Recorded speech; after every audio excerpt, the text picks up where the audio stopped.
Welcome to another episode of the Metal Roundup. And it is time to wrap up the 2025 year. We're going to be drinking some beers.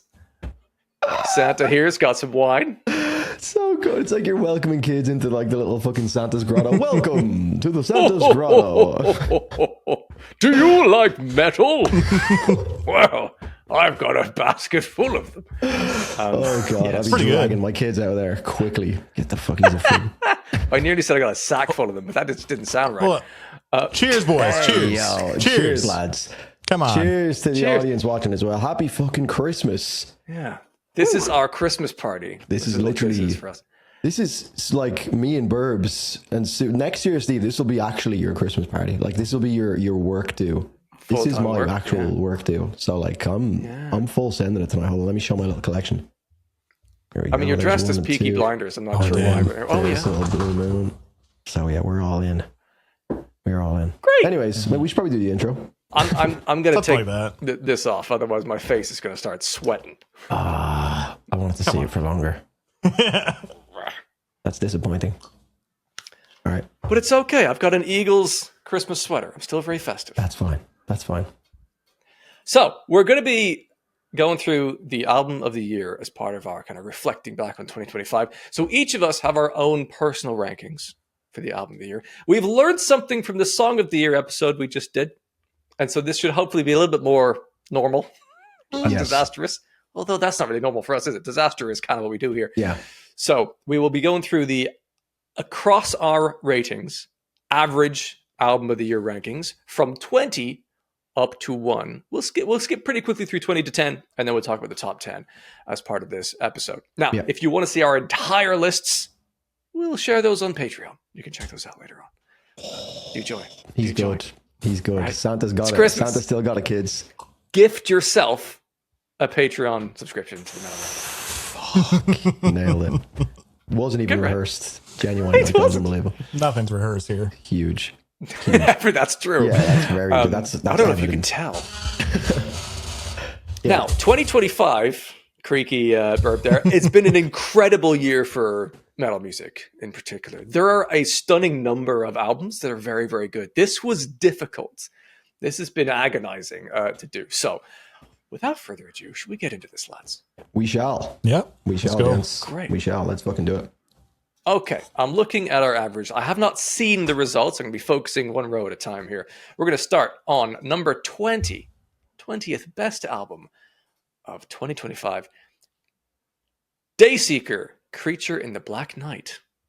Okie dokie. And we're in. I had that as my, number 20. Okay. 22 for me. Okay. Sorry, boys. Herb? 43. Lucky number. That's 43 fine. For me. Ooh. This is when you go, little generic. Little generic, guys, actually. I agree. It is. I didn't put much thought into where I put this. I like it. It is generic, but I think it's done very well. I like it. Mm-hmm. All right. Number 19. A Day to Remember, Big Ol' Album, Volume 1. I had this at 16. I didn't hear it. I had it 38. Okay. I had it at 31 just by pure chance. So, yeah, I think the audience should also be with. They know by now that, hold on. You haven't heard it, but you put it at 31? A lot of them just fell into place. I've only heard the top 20. I swear you've heard more than 31 albums. There's so many in this list that I just haven't heard. I think I heard maybe 25 of our 60 or so albums that we have on this list. So I might cook this list completely. Drew's just accidentally nerfing albums here. I think I may have fucked this completely. Yeah. Not a big year for me for listening for albums. You can't listen to them all. That's true. That's true. There's a very Gojira sounding song on the new A Day to Remember. You might like it. Okay. You see, I didn't really add any extra ones to the list. There would have been a lot more that I did listen to, but I just seen the ones that we had already added, and I was like, that's my top 10. I'll add in the few extra ones that I think are fun. So yeah, maybe I should have added more just to make myself feel more involved there. But we're good. We're good. Too busy with the outfit. Yeah, too busy getting fucking changed there. Yeah. But yeah, you look fucking class though, man. Look at you. Look, You do. You look classier than you are. Well done. I was wearing a tie, and then classier than I am. Thanks, Steve. I was wearing a tie, and then it was like strangling me. So I was like, I don't want to be uncomfortable for this episode, so just threw this on. And the pajamas. I haven't said, fully. Yeah, it looks like pinstripe suit trousers, but it's not, is it? It's literally just so pajamas. Peaky Blinders. That is literally the best part about getting changed for YouTube, is that you only have to worry about 50% of your body. The rest is just like whatever the fuck you can find in the wardrobe. You didn't have to say body there. You could have said clothes. Okay. Let's go on to what number are you wearing 18. down there, Steve? Jeans. Steve just wearing fucking leggings like these fishnets. Have you seen like a hardcore Keem that he's just like wearing like underwear or something? Yeah. So good. Fucking legend. Love that. Yeah. All right, we're going on then to number 18, Coheed and Cambria, the father of make believe. Ooh. I like that one. Good album. I had that in my number 18, in fact, right on the nose. Oh, I had it at 23. Okay. Drew? Why am I here?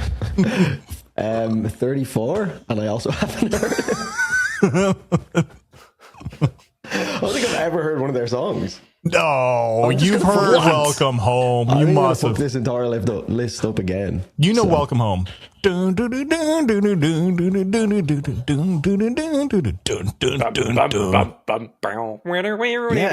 that you say it like that. That was perfect, man. Well, let's steady on there, Burb. Okay. Next album. Yeah, Coheed, I thought it was good. I enjoyed it in first listen, but it's quite complicated. On future listens, the songs grow and grow. So very good. That was a very, very good album. Number 17, Thrice, Horizons West. Sorry. Drew, did you hear this album? No. You know it's one of your favorite people on the planet's favorite band, right? Why wouldn't you hear the album? Yeah, Drew. Sorry. Oh, God. So I've put this song. Have you heard one Thrice song yet? I think I have, but I couldn't name it. I think people have maybe suggested their music before. You should check out the Visu album. I think that's your best shot. Really? I don't know if you'd like that one. What do you think? Is there a Thrice album that I would like? You know what someone in my Discord actually did was went backwards through their discography, which is probably the best thing to do. And then they went back to their early like metalcore, post-hardcore stuff, and they couldn't get into it because it just sounded way too old school. Yeah. I've done that for a lot of bands where I've started with their most recent album and then be like, oh, I love this. And then I go back and I'm like, I hate this. Yeah. It's probably, like Architects, right? It's really hard to get into the early stuff unless you grew up with it. Yeah, but Architects is that weird kind of, they've got such a big discography that it's like you can get into it now and be like, yeah, this is good, let's go back. And then it gets better for a bit and then it kind of fades off again because it's a different style. But Thrice can be like that for sure. Okay, right. Maybe one day, maybe a little side project, a little Thrice. Do you know what we should do? Run. We should do something like maybe monthly or quarterly homework, where like a little book club where each of us gets to decide an album that the other two have to check out. Oh, you mean like the homework that you've been assigned for the past 6 months for checking out the Bring Me the Horizon discography? How is Internal Atomics by Straight from the Path? You really like that album? Wait, was I given that album to check out? Yeah, like fucking a year and a half ago, I sir. don't remember this. We have a video. Yeah, look, Burb is the referee here. I don't remember that. Like, He's maybe drunk. Briefly. Hey, let's not throw around these accusations here. I am Not yet. I will be though. No, Steve, we're supposed to be doing a ranking video for Bring Me the Horizon, and the people want it. What do the people want more? A Bring Me the Horizon ranking video, or me to check out? What is it? Eternal Atomics by Stray. Internal Atomics. Yeah, that's a fair point. Okay, yes. So, all right. Okay. If you do, well, I'll be full time soon. I'll have time to do it. Yes, you'll have time. Okay, and I will check out Stray's album as well. Good. I think you'll like it. Thrice was number 2. Let's get back to Thrice. What an interjection! Come on, man. Show some respect to Thrice. They were at number 2 for me. That album. Okay, look, that album, biased. I love it. Thrice is my favorite band. The last song on it, Steve, totally agree. What the hell were they doing? It's a 7-minute song of ambience. Like, come on. At the time that this episode comes out, my interview with the drummer will have come out, and he explains that. And it was probably just like, to me, let me assume that they haven't written an ending like that to a record. Usually they like to try something a little bit different, so I feel like that might be part of the reason. They like to experiment, yeah.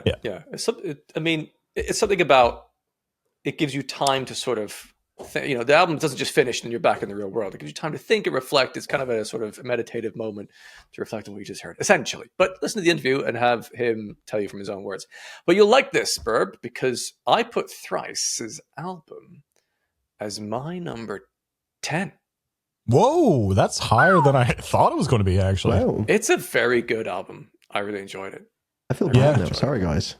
70% of the record I think is amazing. Then maybe like Crooked Young or whatever, track 8 is a little bit. There's a couple of duds. Simpler moments, yeah, but I don't think they're duds though. They're just a bit more low key. Yeah, but yeah, I think it's great. All right, next up, we're really ripping through these 20 through 10, aren't we? Next up, number 15, yapping. Bleed from Within, Zenith. Riffy Parkway Drive core. I've heard it at least. I'm on the leaderboard at least. Wow. 19. I had him at 15. If I remember correctly, I was like just waiting for the album to end by the last quarter. Yeah, they're great when they're in a certain pocket, but I think there was just a lot of boring moments for me. Maybe I was just not in the mood that day, but it's not a boatload of variety, in fairness. But I think what they do very well, and there's a bit of epicness to it, which I thought was good. I thought as a whole album kind of arc, I thought it worked pretty well. Yeah, they're kind of like I feel like the kind of last of a dying breed, or one of those bands. It's kind of like that old school metalcore sound to an extent. They have like, blistering riffs and groovy moments, and it's not like completely over processed, and they're not like slamming crazy 8-string breakdowns and shit. So yeah, I can respect it. There was some sick riffs. One of this, I think Zenith, the title track, or one of the other songs, was one of my favorite songs for that month. So it does have great moments, but I think that's why maybe the last portion of the album felt like it really I was just kind of done with it at that point. I feel like there was great moments like that, and I was just longing for more moments, and it just never really came. Where'd you have them? 24. I like it more than their last album. I think it's stronger, but I need more bagpipe breakdowns. Yeah. Yeah, bagpipes are sick. So cool. Very good. All right. Number 14. Landmarks, The Darkest Place I've Ever Been. Mm-hmm. Mm-hmm. Very good. Very good album. I've also heard that. I had it at 12. Oh, I want to know where Drew put it, because Drew actually heard it. 16. Oh. So actually 15, but yes. Yes, actually 15. Sorry. Yes, I'm forgetting about this. Yeah. Oh, yeah. No, I should. Oops. I think I've been fucking it up for a while. So that means it is. Thrice was number 3 for you then? Right? No, Thrice is number 2 for sure. Okay. I haven't been fucking it up completely. 27 was Landmarks. Wow. All right. Any comments on Landmarks? It was quite a while back, so I'm trying to remember the details of it. I only just heard it literally like 4 days ago. Okay. So I got around to it. I don't find it as surprising as their last record, so I didn't like it as much. And maybe it felt a little too Architects Linkin Parky at times for me. There were some very Linkin Parky moments. There's a couple songs later on in that record for sure. But I didn't mind it. It sounded influenced by, but I think they did their own thing with it. I think also there were a few singles released beforehand, so it would be less surprising as a record once you get to it. But I think it was really, like, every song was pretty punchy, great fucking riffs and moments within that for sure. Variety of vocals, very good. Yep. Yeah. All right, number 13 surprises me a little, but I guess given the company that I keep with you two, maybe it's not so surprising. The Callous Dowboys, I Don't Want to See You in Heaven. Yeah, great fucking record. That shit's so fucking insane and like just confusing, and so often in it, it's like, why the fuck are we doing this, folks? What the hell are you doing? Yeah. There is a balance with, you see, there's albums like the Callous Dowboys album from this year, and then there's the albums like Landmarks and Bleed From Within that we've just spoken about, which are all really good albums in their own right. but I just feel like I've heard variations of Landmarks and Bleed From Within albums many, many times. I got you. Whereas with this album, it just stood out. Like, it still stands out. It's one of the most unique albums I've heard. There is question. moments that are like ridiculous. Yes, bring it in, brother. There is moments that are so stupid, and I'm like, what? But like, they somehow kind of keep bringing it back into like a really melodic moment or something that's really groovy. They don't lose track of the song too much. In moments, there is some moments where they just go bonkers, but I do like that because it's like a total roller coaster, because you never know if you're going to just stumble into this amazing groove or stumble into this beautiful melody that's like Lemon, like one of my favorite songs. Stephen? Yeah, Lemon's incredible. How many times have you heard the album? I have no idea. Is it more than one? Well, Yeah, I mean, more what than like? one, yeah. I've had But not like a crazy amount, but it's a lot to consume and take in. And this is kind of the conversation that we have with the song of the year, where it's like, do you base your song of the year on like what you just listen to the most? Because in that case, there would be no need. It's just Spotify Wrapped will tell you that. Or is it like what is actually really surprising to you and what feels like a memorable experience? And I feel like that album is just way more memorable than some of the other albums that we've already discussed and some of the albums from there. Maybe we should have established this. We should have established this at the start. How we evaluate things, because if I totally understand. If you're like, what has stood out that you think is like on a plinth, this is one of the most memorable albums of 2025. Okay, you're absolutely right. That's definitely up there for me. I have this kind of amorphic sort of, I don't know if that's the fucking word, shape-shifting concept where it's like, well, some albums I love because they're really loopable and I can listen to it forever. Others I'm appreciating here because I think they're really interesting and also satisfying. The kind of this good balance there. There can be many reasons for why I put one thing above another, and it's not necessarily the same for each. sure. Yep. I just teeter between how much I love the album and how much it's a good album. Like, nothing's objective, but with Call Style Boys, I gave it like a 9. Like, I really ranked it high. But over time, I realized I don't really go back to this record that much. But when I do hear it, this is a really cool record. When I was coming up with my songs of the year, I remember I listened to the last song again, Country Song in reverse, and it didn't have the same impact on me. So I realized Two-Headed Trout is actually my favorite song off this record. Personally, I like it more than Lemon. But that band scratches that itch for people who loved the Dillinger Escape Plan, who loved Every Time I Die. Because if you haven't listened to records by those guys, they are pure chaos. And then track 3, they'll totally change it up and do like this really good rock ballad that's so catchy. And then track 4 will go back to blah, blah, blah, blah, blah. And I find that really annoying. It's like, but you can do this. This is gorgeous. What the fuck? Yeah. Why? I love the experiment. I love the chaos. I love the intensity. There's something that just feels so primal and just unlike anything else. So they scratch that itch for that kind of style. A lot of people rave about that album. A lot of people do like it. I think it's the possibility of chaos that's always looming when you're listening to it that makes it more exciting, because you're any moment this could just turn upside down and go a completely different direction. Or it could just like be a really simple track like Lemon. So I had number 6. They're so Dillinger Escape Plan, man. I had him at number 9. I think it's a great record. Yeah. It's mathcore. It's not the genre that it's in is mathcore. It's not easy. I also seen them live and I didn't like it. I was like, what the fuck is this? But with time to like sit down and listen to it, like, and they even kind of start off with the like spoken word section where they kind of explain the theme of the album and then they go into it, just kind of setting the tone. And like, I didn't love the first 2 songs, and then from track 3 all the way to 8 I added every single one of those tracks to my playlist. Then Idiot Temptation Force lost me a bit, and then Douchebag Safari at 10. So I had a lot of songs that were playlists. So very memorable experience, but the songs are also re-listenable as well. I had it at number 38. So moving on to... Well, look, that's the beauty of it. That's the beauty of these lists. They're all over the fucking place. Number 12. The last album they will ever do. Stray from the Path, Clockworked. It's one of the angriest albums I've ever fucking heard. I had it at number 11. That's one of the angriest albums you ever heard? You need some more deathcore in your life. Yeah. Where did I put it? There's a lot of calling for like killing people in this album. Yeah. It's like, The only way I'm writing your name is on a motherfucking gravestone. Is one of the things that that's what the lyrics. Yeah, no, I'm joking. It is actually intense. And like the thing is with Stray, they actually have a right or like a reason to be mad too. And it's always political. It's a righteous cause that they're after. Yeah. Yeah. And I like Drew. Eternal Okay. Atomics more. I was just going to say I like Eternal Atomics more. Ooh. Same. I go Even back to that more one more. than the other one. What was the other one called? Euthanasia? That album is so good. It Like, is. Is It is Eternal amazing. Atomics better? Nothing is.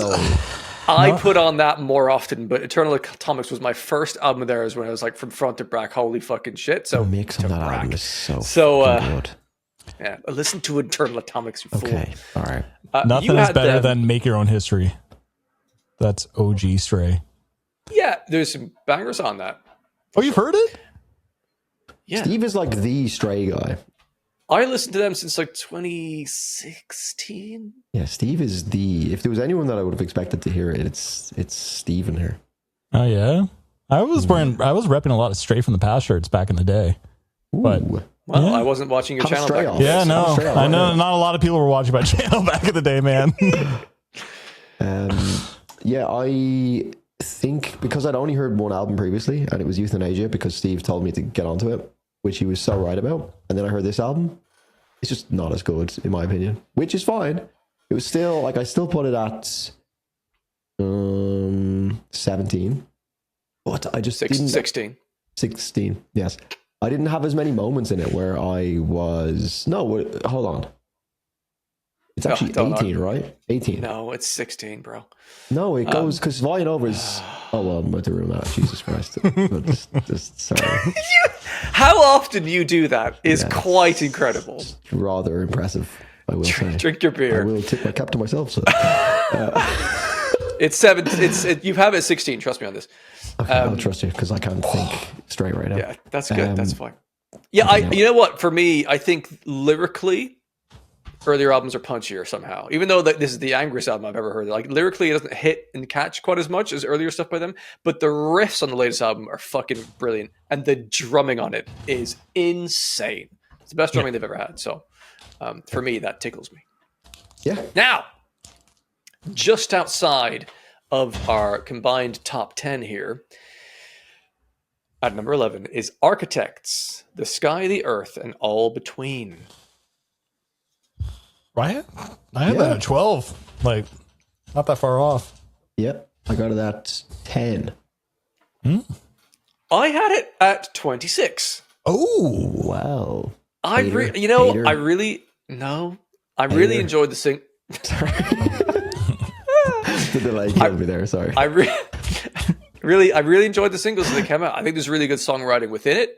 It's sort of like, I don't know, as an album, I feel like it's kind of fast food. I really enjoy the hits of the blockbusters of the songs, but anytime I put it on to listen to as a full album after the first listen, I'm like, I don't find it as satisfying on repeat listen. So it was really high on my list earlier in the year, and it's kind of tumbled over time. That's all that's happened there. Fast food is perfect because it's Jordan Fish has had his hands on it. He makes like fast food metalcore. It's fish fingered. Fish fingers. It's literally like it's really, really good and it's really well polished. It's like too perfect. It's fast food. Yep. Yeah, but then Sempiternal's not fast food. Yeah, but that was old Jordan Fish.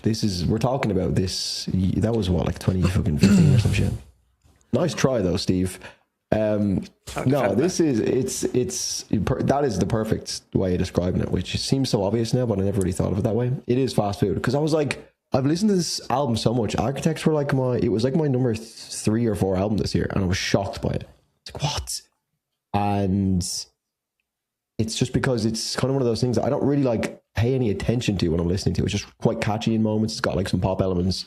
Very easy listening as far as metalcore goes. So, I find other albums can be a little bit more fast food. Like I'm looking at I Prevail. I'm like, that's very fast food. But I will say Architects is like Five Guys burgers. I don't know if you guys have Five Guys. Yeah, It's like a little bit upper fast Yeah. food. upper class still fast fast. food. Still I fast. still don't fast food, but disagree. still- It's well done. It's hard to write the songs as good as those have turned out. Honestly, like they're inarguably they're good songs. Yep.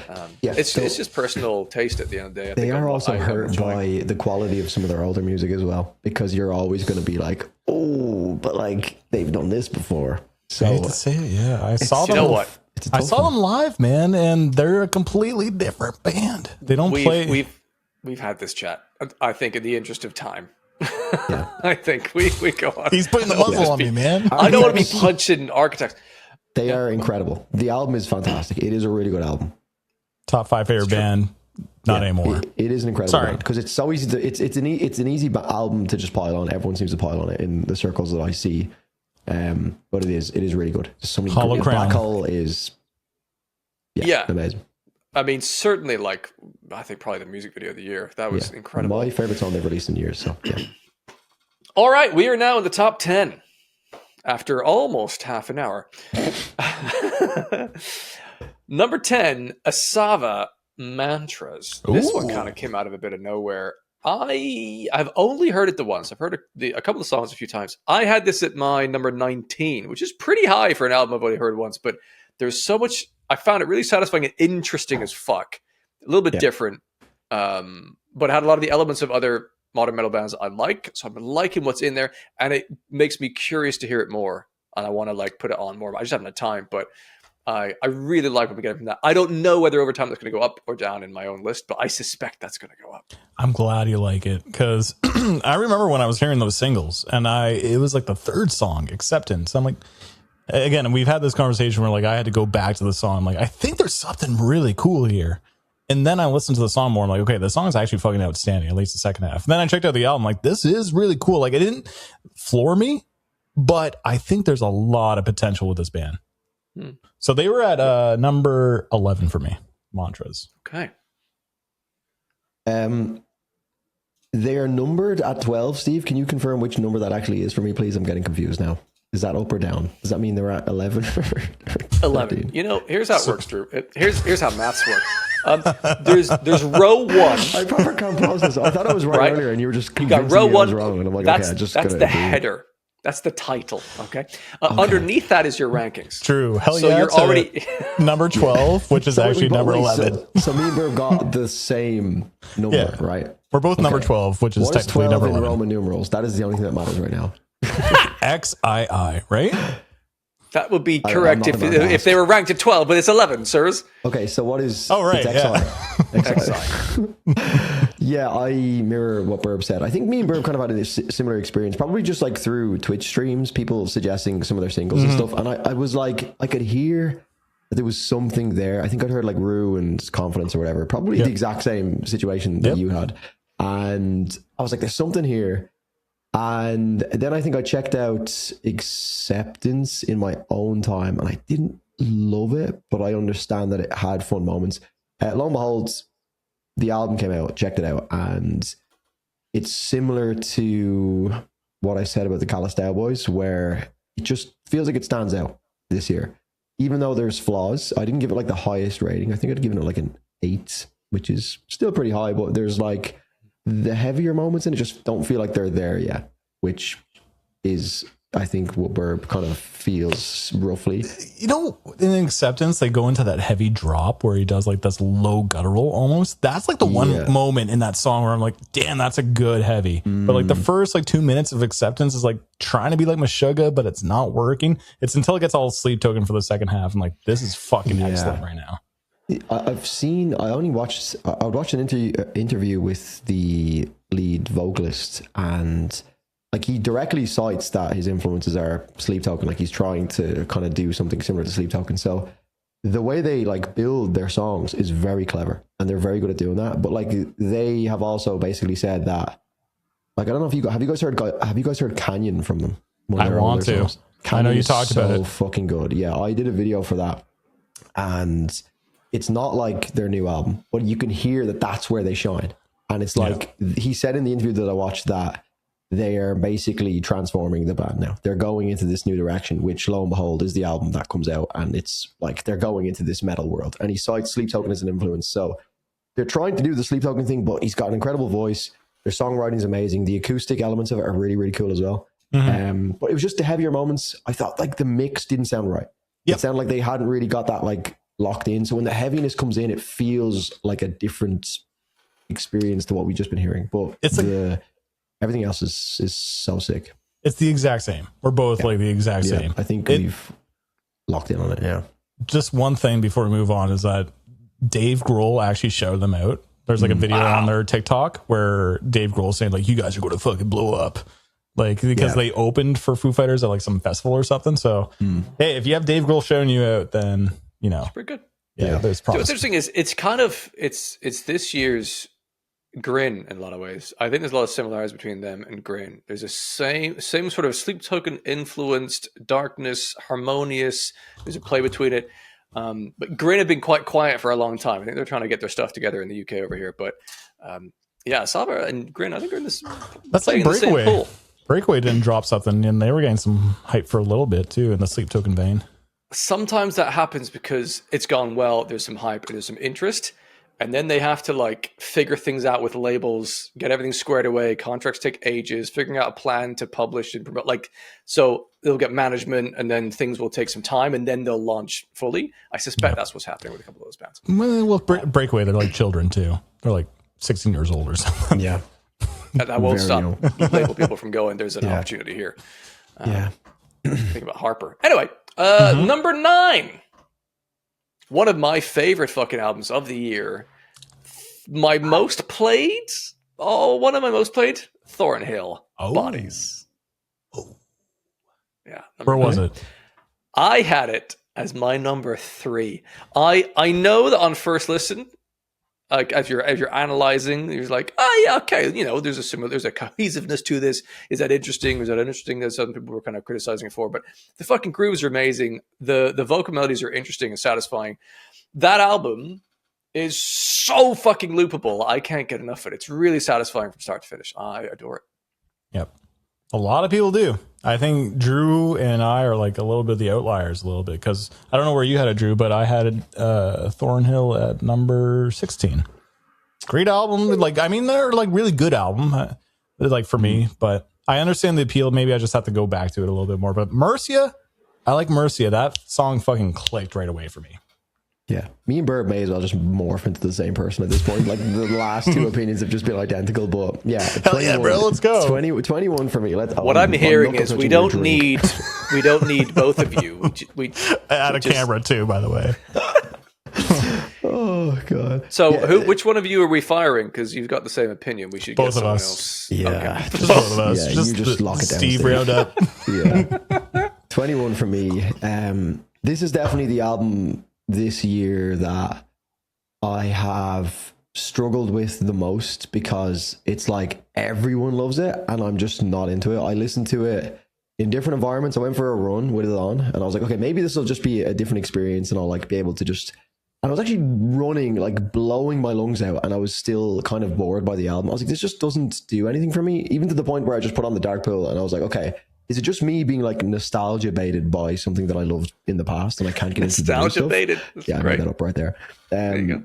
And it's just the fucking riffs are just so bland to me, and I just don't love Jacob's approach with this new thing they have going on. I don't know.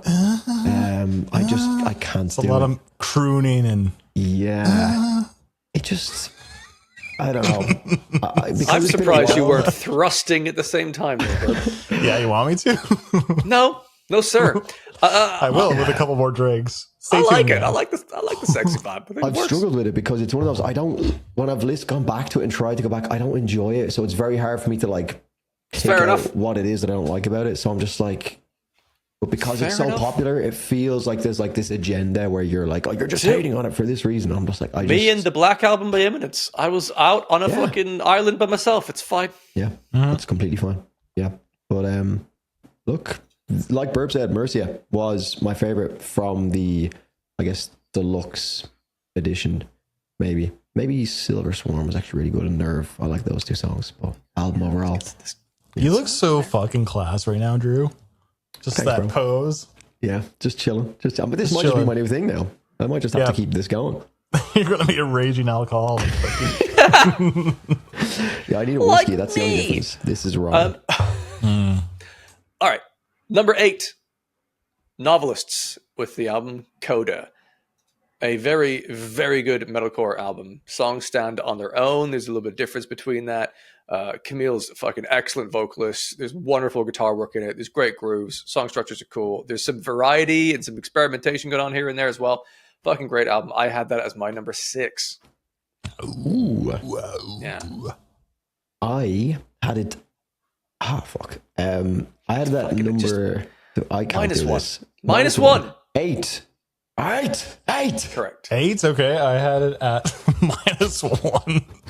The math that hard? Did you not add on one? Okay, That's why I'm confused. Our novelist is at 18, but if I have to subtract 1, what is that? What is it? Newman numerals. Oh my god. But what is that in Roman numerals? Hold on. I said Newman numerals. Oh, it's over. Roman numerals. Oh, it's over. Yeah, that's. How many beers have you had prior to Only recording? like fucking one. I'm pathetic. Jesus. Newman numerals. So Drew, you had it at V. No, I had you it had at- VIII. VIII Correct. minus No. VIII. Oh fuck! No, it's IX minus that would be I. like 2. Therefore, VIII. You fucking tool. Don't worry, I'll be a fucking tool too, because is this XVII? Correct. You see, Okay, well done. shit. Drew learned Drew from is a it. tool, sorry. I don't even know what's happening anymore. I don't even know if I'm being insulted anymore at this point. I'm gone. Burb has it at 17. Yeah. Wait, where does Burb have it? I 17. XVII. XVI. Okay. The Roman numerals go That's past like 24, Drew. 15. When do they? What's 100? Bro, I think it's C. Oh, they're taking the piss at that point. Like, just keep it simple, lads. You know. Or is it? Hang on. Is it M? 100 in Roman numerals. C. Yeah, I'm right. Wow. I went to school. All right, what's 1,000, Steve? One last one. No Google. M. Hang on. M? Actually, not a bad idea. That's not a bad. Yeah, meal. It is M. Oh, he's I so went good. to school. He's so good. Fucking Okay, right. prehistoric Anything to say about Steve's novelists? also like 50 years old, so he, Listen, I am 39. My hairline is 50. All right, let's get that right. Let's get that right. fair enough. All right. Do you lads have anything to say about novelists? Novelist album was really good. I love that really good. Spanish song. Yeah. What the Why do I keep doing this? Dude, that was good. Yeah, it's like something Bruja. I'm half Mexican, and that fooled me. Again, I don't know how to spell adios, so. What was it called? Medellin? Chica tu madre, cabrón. That's the rhythm. This- It's so good. this is- That yeah, should it's blow very my good. mind when I heard it for the first time. Maldición de la Bruja. Yeah. Adam and Eve has a sick breakdown too. Coda is still my favorite. Like Coda is still the heater for me. Coda's Peak. Yeah. Say My Name is CRC was really gorgeous. Yeah, like kind of Paramore that one too. Yeah. Good album. I've just felt the atmosphere in the digital room change a lot here. The alcohol is definitely hitting my system. Yeah. I need to grab another beer soon, I've just so- felt it. I've just felt it.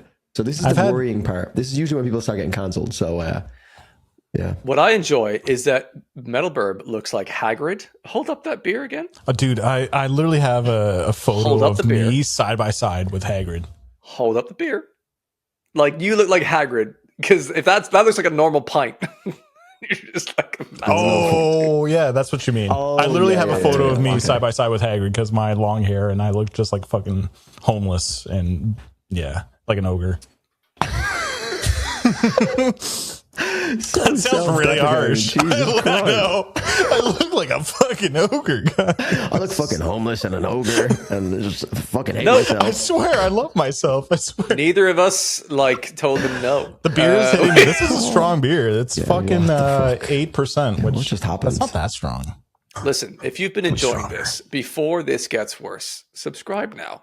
Because Yeah. later on, Christmas you might party not. though. Christmas Subscribe party. before you unsubscribe later on before we get Exactly. canceled. Yeah. Yeah, most Christmas parties, people would prefer phones to be off. We're literally voluntarily recording our Christmas party. Like this is.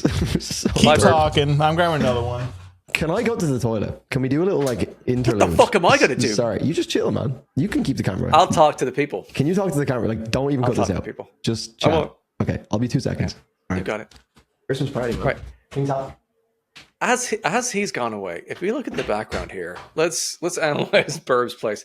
There's a Christmas tree thing there, but it looks like is it made of glass with lights flickering on the inside? What the fuck? And why are you out of focus? Drew left too? He left you alone? I know. This is a podcast. There should be at least 2 people. At least. Your Christmas tree thing in the background, is that glass with some lights flickering on the inside? What? No. Oh, is there 2 of them? Yeah, oh. so. The closer well, you say that. From a distance, I think that looks really nice. The closer it gets, the more childlike? Like tat it looks. I don't know. No, it's very nice, Burb. Thanks, man. Thank you. It's from Costco. I think the American listeners will understand, but you guys don't have Costco in UK, do we you? actually do in the UK. I don't know if it's in Ireland, but yeah.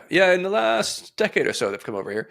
But yeah, I'm familiar with Costco, having lived in Alaska. You are out of focus, sir. That's fine. Whatever. Okay, great. No one needs to see your ogre details. Yeah. Should we move on with our lists? Yes, sir. So the next, everyone's out of focus. It's because Drew and I not only share the same opinions, we both use the same camera, and this shit focus. Have the same camera as well. Yeah. Just put your hand in front of it, and then bring it back to your face. That doesn't work for me sometimes. Yes, sometimes it's not great. Yeah. What did you get, Drew? Number 7. Steve, chill. Steve, you can hold it. We're talking about beer, all right? Let me get this set back up. I just needed to go to the toilet, to be honest. I'm still. Why would you go to the toilet when I had to leave Steve alone on a podcast? Literally, that was the whole point. I was like, look, Burb's already gone. Let's let Steve just. Let me just sit Nice. I like that plan, actually. Yeah. Christmas party, this is what happens. Boys, another cheers. And cheers to the people. Yeah. Cheers. Anything to say before we move on to number 7? Yeah, it's bad luck to talk before you drink. After cheers. Good points. Good points. Cheers, straight down the hatch. Yep. Right, so should we do that again? Mm-hmm. Should we do? Okay, so cheers. Does it undo cheers. it? Right, cheers. Cheers. Okay. Boys, Drew said okay. Download is going to be a mess. Yeah. Rest in peace. Wow, I was trying to say rest in peace. Oh, I'm fucked. It's over. I'm so excited for where this episode's going to go. Beers. I'm pathetic. This is a disaster. You're Irish, bro. I know. I'm such a lightweight. I got a little bit of Irish in me. You keep telling us. Number 7. I'm fucked. Number 7 is Greyhaven. Keep it quiet. Oh, that's going to make a lot of people happy. Yeah. I had never heard them before this year, I'm pretty sure. And I thought the songs were pretty decent, and I heard the whole album, out of focus, Burb. Don't worry about it. Keep going. I heard the whole album and was pretty impressed by it. It was quite varied and interesting. It had some incredibly satisfying melodies, some wonderful moments, and great choruses. And interestingly, I had only heard it the once, and for the next week or two, moments from that album kept popping into my head. The melodies are so memorable and catchy and brilliant. That is a massive grower. Phrasing. But I think it's fantastic. So that's been going up my charts to... Whoa. Steve, what are you doing with this album?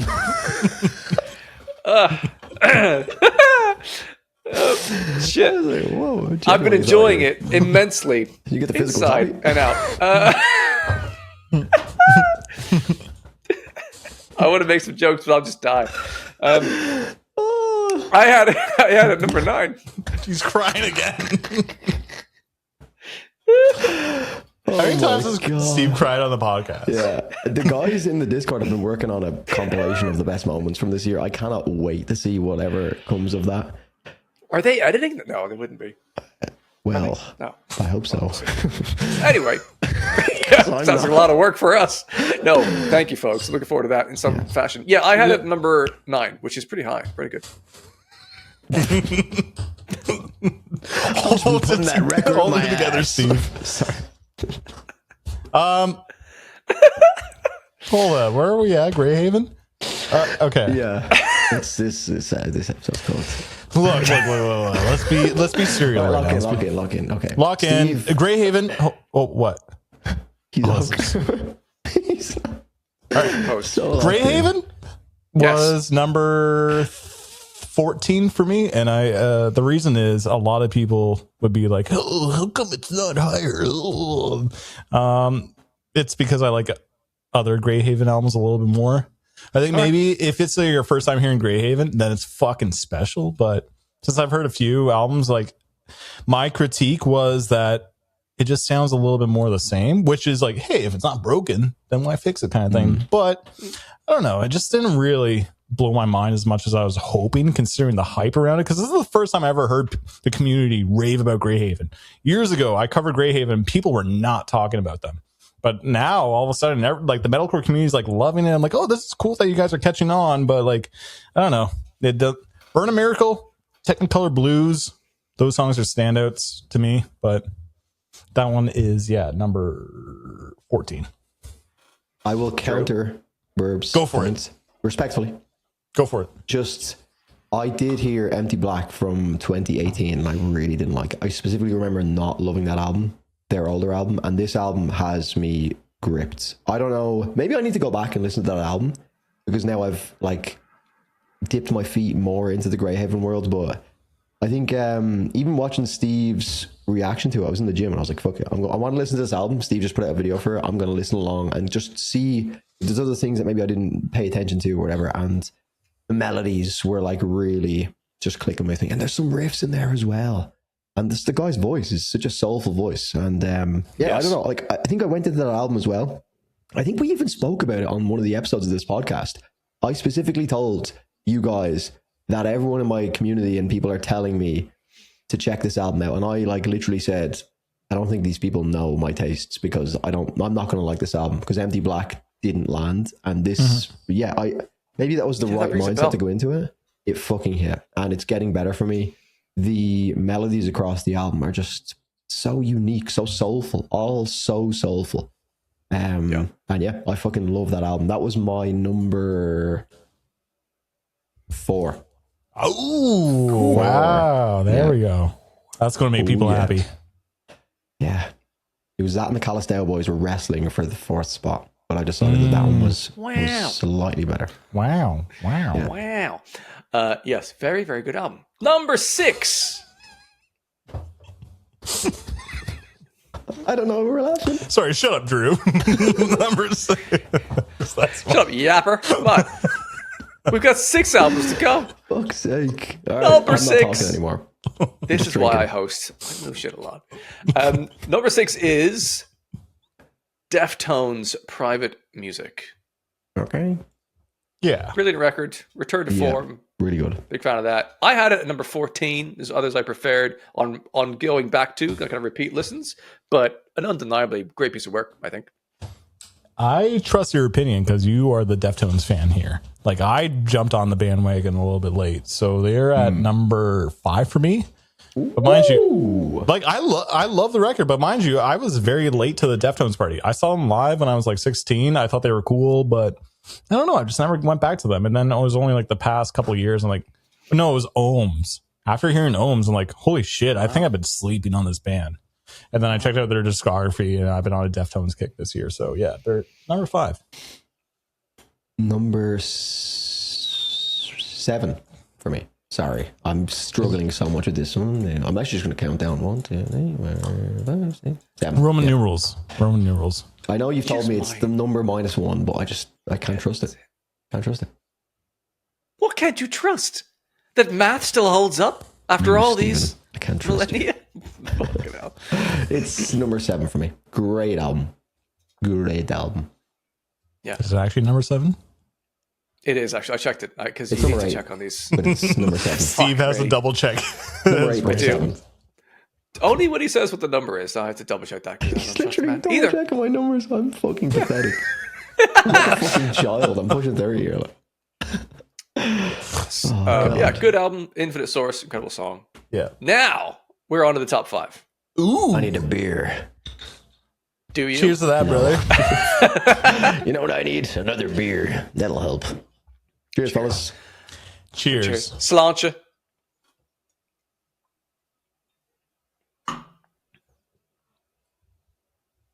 Sorry for the pause, folks. We had to wait until Drew actually. Coordination was all Number 5 is a real surprise. If you told me last year this would be the Metal Roundup's number 5 averaged out album of the year, Ghost with the album Skeleton. Love rockets. Love rockets on your face. What's kind of cute is that we all really properly discovered Ghost this year. So cute, man. Adorable. So cute. Yeah. Their new singles that come out in advance of this album, something clicked. And I was in, and I was in more and more and more, and just loved it. And I have Ghost Skeleton as my number 2 album of the year. I think it's so good. It's kind of, every song stands on its own. They're quite different from each other. There's great melody within it. There's lovely harmonies. It's kind of a classic sort of Bon Jovi kind of sound, but done in a modern way. I like the thematic progression of it. I don't know why we're doing this. Man, we're just agreeing with your points, Steve. Just keep it going. Yeah. It's an excellent piece of work. There's a little bit of lore to it, right? Which we obviously like because we're the Sleep Token Roundup. I had the opportunity to see them live, and they're one of the best live performances I've ever seen. Genuinely, it's a fucking phenomenal show. Great album. One of my absolute favorites of the year. Clearly, number 2. Nice. I have it at 27.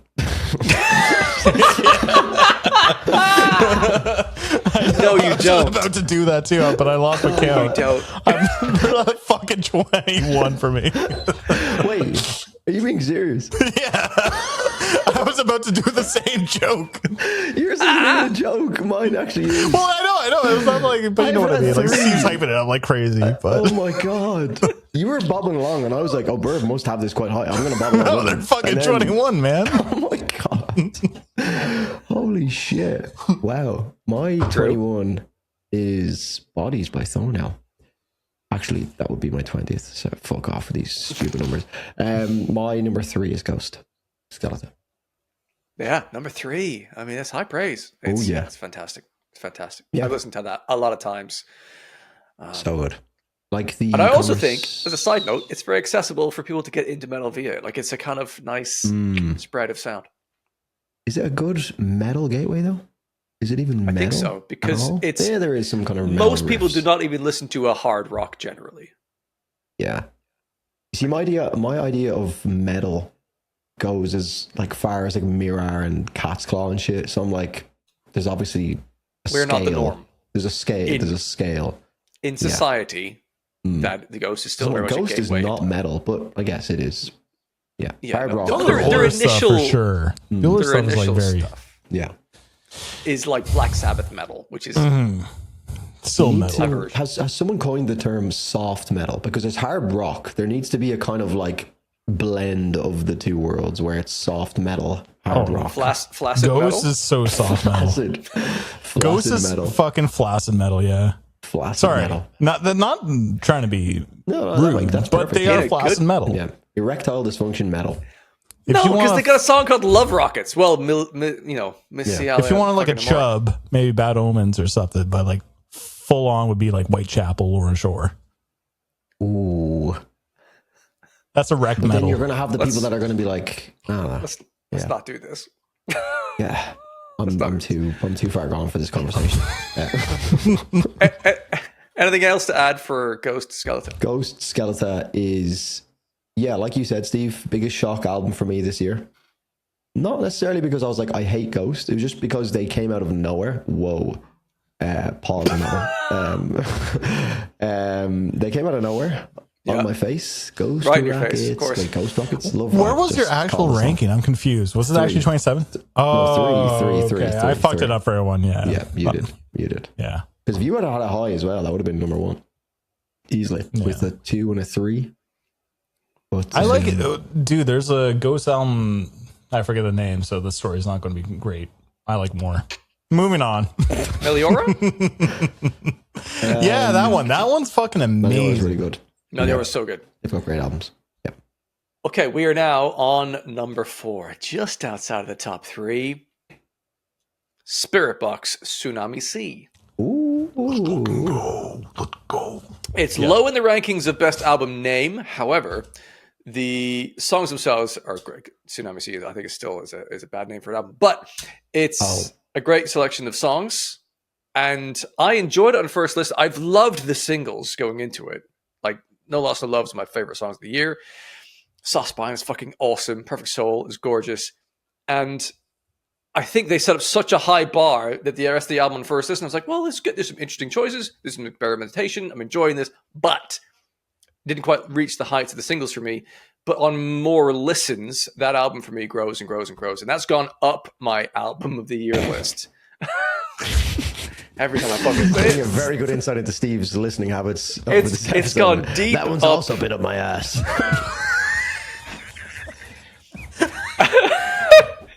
I had it melted down into a plug shape, and no. That vinyl fits real good.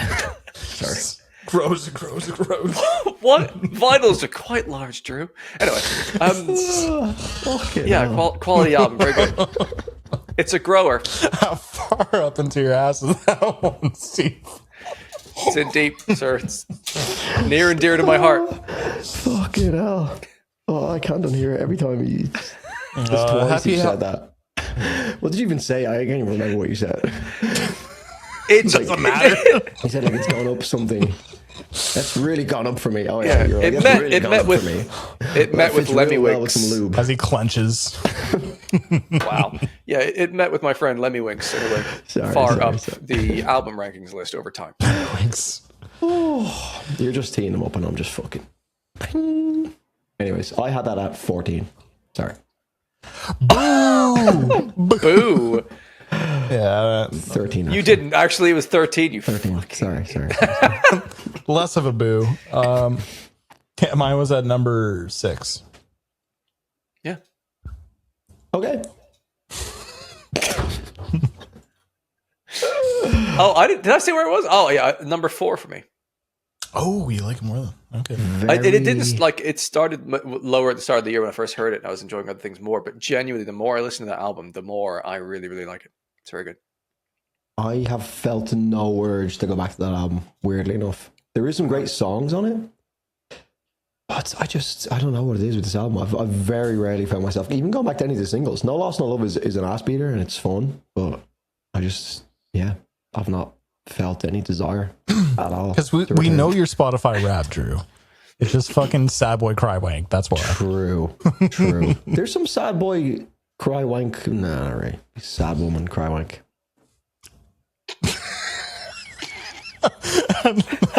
Just because you're not a woman, you can't. Okay. It's a little too. Drew just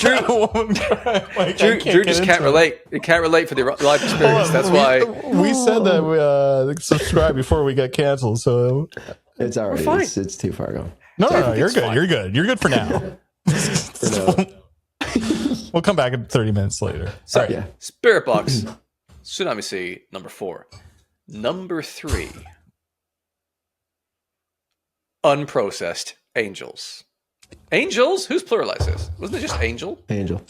It's Angel. Angel. Make that list. I think it's my fault. Who did this? You did. It surely wasn't me. Yes, Unprocessed with their album, of course, called Angel. I had that as my number 7. Nice. Yeah, I think it's a good balance of technicality, interesting, varied songwriting. Oh, we're cheersing again? Steve, yeah, we're in 7. Lucky number 7. Oh, well done. Okay, great. Hello, lads. Proud of you. Drew? Yeah. 6. I totally interrupted Steve's. It's okay. It's fine. Go ahead. It's all right. Look at that. 6 isn't 6, 7. I've got kids. Oh, Lord. I know. I know. I'm so sorry. We're done. 2025 is cooked. It's our Steve just 6, 7. Just I've got a 6.5-year-old. Of course. I don't even fully get the reference, but like that's the point. It's the stupid. But then again, our generation was the whole 21, that whole thing, and that made no sense either. Well, you're a child, so I don't get that one. True. You don't get that either. Either? What the fuck? What's wrong with me? Can you just end this episode? Drew, sit this next bit out. Yes, Unprocessed Angel, technically brilliant, incredible for musicianship, songwriting super varied, 6, 7. Amazing melodies, harmonies, incredible vocals from Manuel, of course, incredible guitar playing. The drums are fucking insane. It's a very varied album. Songs are very different from each other. They are progressing metal, and it's also really satisfying to listen to. That's a really hard combination to hit, I think. So, phenomenal work. Let me throw a hot take in there. Now, Ooh. it's not really that much of a hot take, but good job, Mike. Do the snap, crackle, pop on, but to do the hot take because it's so hot. That's why. Fix it. And everything in between, I like more, and I don't know why, but I just like it more. I think it's because that's when you were introduced to them earlier on, so that is closer to you discovering them and going like, "Oh, this is peak." That's not true though, because I heard them with what was it? It was like an album few years ago. Anyway, I've heard a few albums from Unprocessed, but I remember that album just being blowing my mind. And then going into this record, I'm like, this is still really fucking good. Just didn't wow me as much. Unprocessed, one of the best album openers in the world. Oh my god, yes. They know how to open an album. Like 1111. But just even like their last album from last year with Hell and Lore into thrash, Blackbone, like to be fair, the whole album's insane. But the way they start albums, they just fucking destroy you. And they're always incredibly good songs. Yeah. I think I agree with Burb slightly on the Angel versus and everything in between, but they're both so good. They're both so good. The thing is, if someone were to ask me like what's a good Unprocessed album to check out, I'd be like Angel. But I just like their last album more. Yeah. It could be just because like it was a little bit more surprising to me at first. Yeah. I think they maybe made more of an attempt with the new album to kind of step outside they're still really technical, but they definitely have less technical songs that are just, to be fair, but the last one has Glass, which is like Glass is gorgeous style as well. Yeah, they're just a fucking incredible band, like just continuously so good. And amazing live. So good, so fucking good. Okay, a deserved number 3. Right, there's only 2 albums to go here, folks. Ooh, wonder what they could be. What have we not spoken about all year? Yeah. Number 2, Sleep Token, Even in Arcadia. Well, there's the end of our channel. They're number 2. They're not number 1. We are the Sleep Token roundup, lads. Yeah, no, that's going to piss off the Sleep Token fans. They're going to be thinking. No, I think not piss off. They'll know. I'm joking. We'll justify our points. Yeah. Who wants to begin? Great album, not as inventive or as creative as Take Me Back to Eden. And I find Take Me Back to Eden was a huge stepping stone for them, right? Like after This Place Will Become Your Tomb, like, okay, look, Sundowning, incredible album. This Place Will Become Your Tomb was a lot more slower pace and atmospheric. It was beautiful in that regard. But then Take Me Back to Eden brought back the metal. They started working with a different producer. So many songs on it. Even Arcadia has less songs, but it does more of the same. Look at Windward is essentially like Ascensionism and stuff. It's a really good record, but it doesn't have the same kind of impact. Like it does in terms of like commercial success and how well they're doing. But I find Take Me Back to Eden just a stronger record, and that's why it's okay. Yeah, that's. I follow you because I do think it is a very creative album. They had very obvious new swings, like having kind of a Latin beat at some point was a big swing. Some of the hip hop, like R&B moments, were very different. Having a saxophone solo, like they were making big, kind of fanfare, creative new injections of sound. So that was quite a creative thing to do. But I do agree with you that it feels arc-wise somewhat in a way similar to what Take Me Back to Eden established. And it's kind of like that, but on steroids. I think we've kind of talked about this before a little bit. And it was like more of the kind of pop high production element to what Take Me Back to Eden started in a way. And I ended up connecting more with Take Me Back to Eden on an emotional kind of human level than I did with this one. But also it's been a departure in terms of the lyrical content. It's more a Vessel album than it is a Sleep Token album in a weird way, even though Vessel's always been the main dude. Obviously 2 has been there from the start, pretty much almost in the EPs, after the EPs. So yeah, I think it's a remarkable piece of work. It is incredible songwriting. Their play with melody is top tier.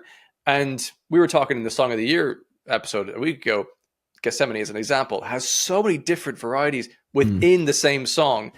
it's an incredible feat to put that entire album together. The whole rollout was fascinating and brilliant and genius and fantastic and satisfying in all kinds of ways. But I had it at my number 8. I don't really go back to it. Now and then I'll hear a song off and I'm like, yeah, this is good. This is good. I like it. But I'm rarely in the mood that I think that album best serves itself to be consumed in its own way. For me, it's kind of similar to This Place Will Become Your Tomb is a brilliant piece of work, but it's quite a draining album for the emotional weight of it. And I think Arcadia is kind of in that pocket. So it's really impressive, brilliant piece of art. There's other albums this year that I get more pleasure from.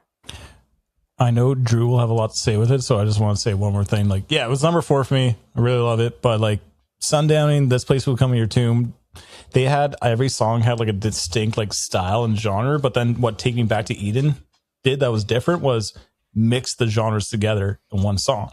That was like mind blowing. It's like, oh my God, the Summoning, you're going metal to like funk instead of just doing separate tracks. Now you're mixing it together.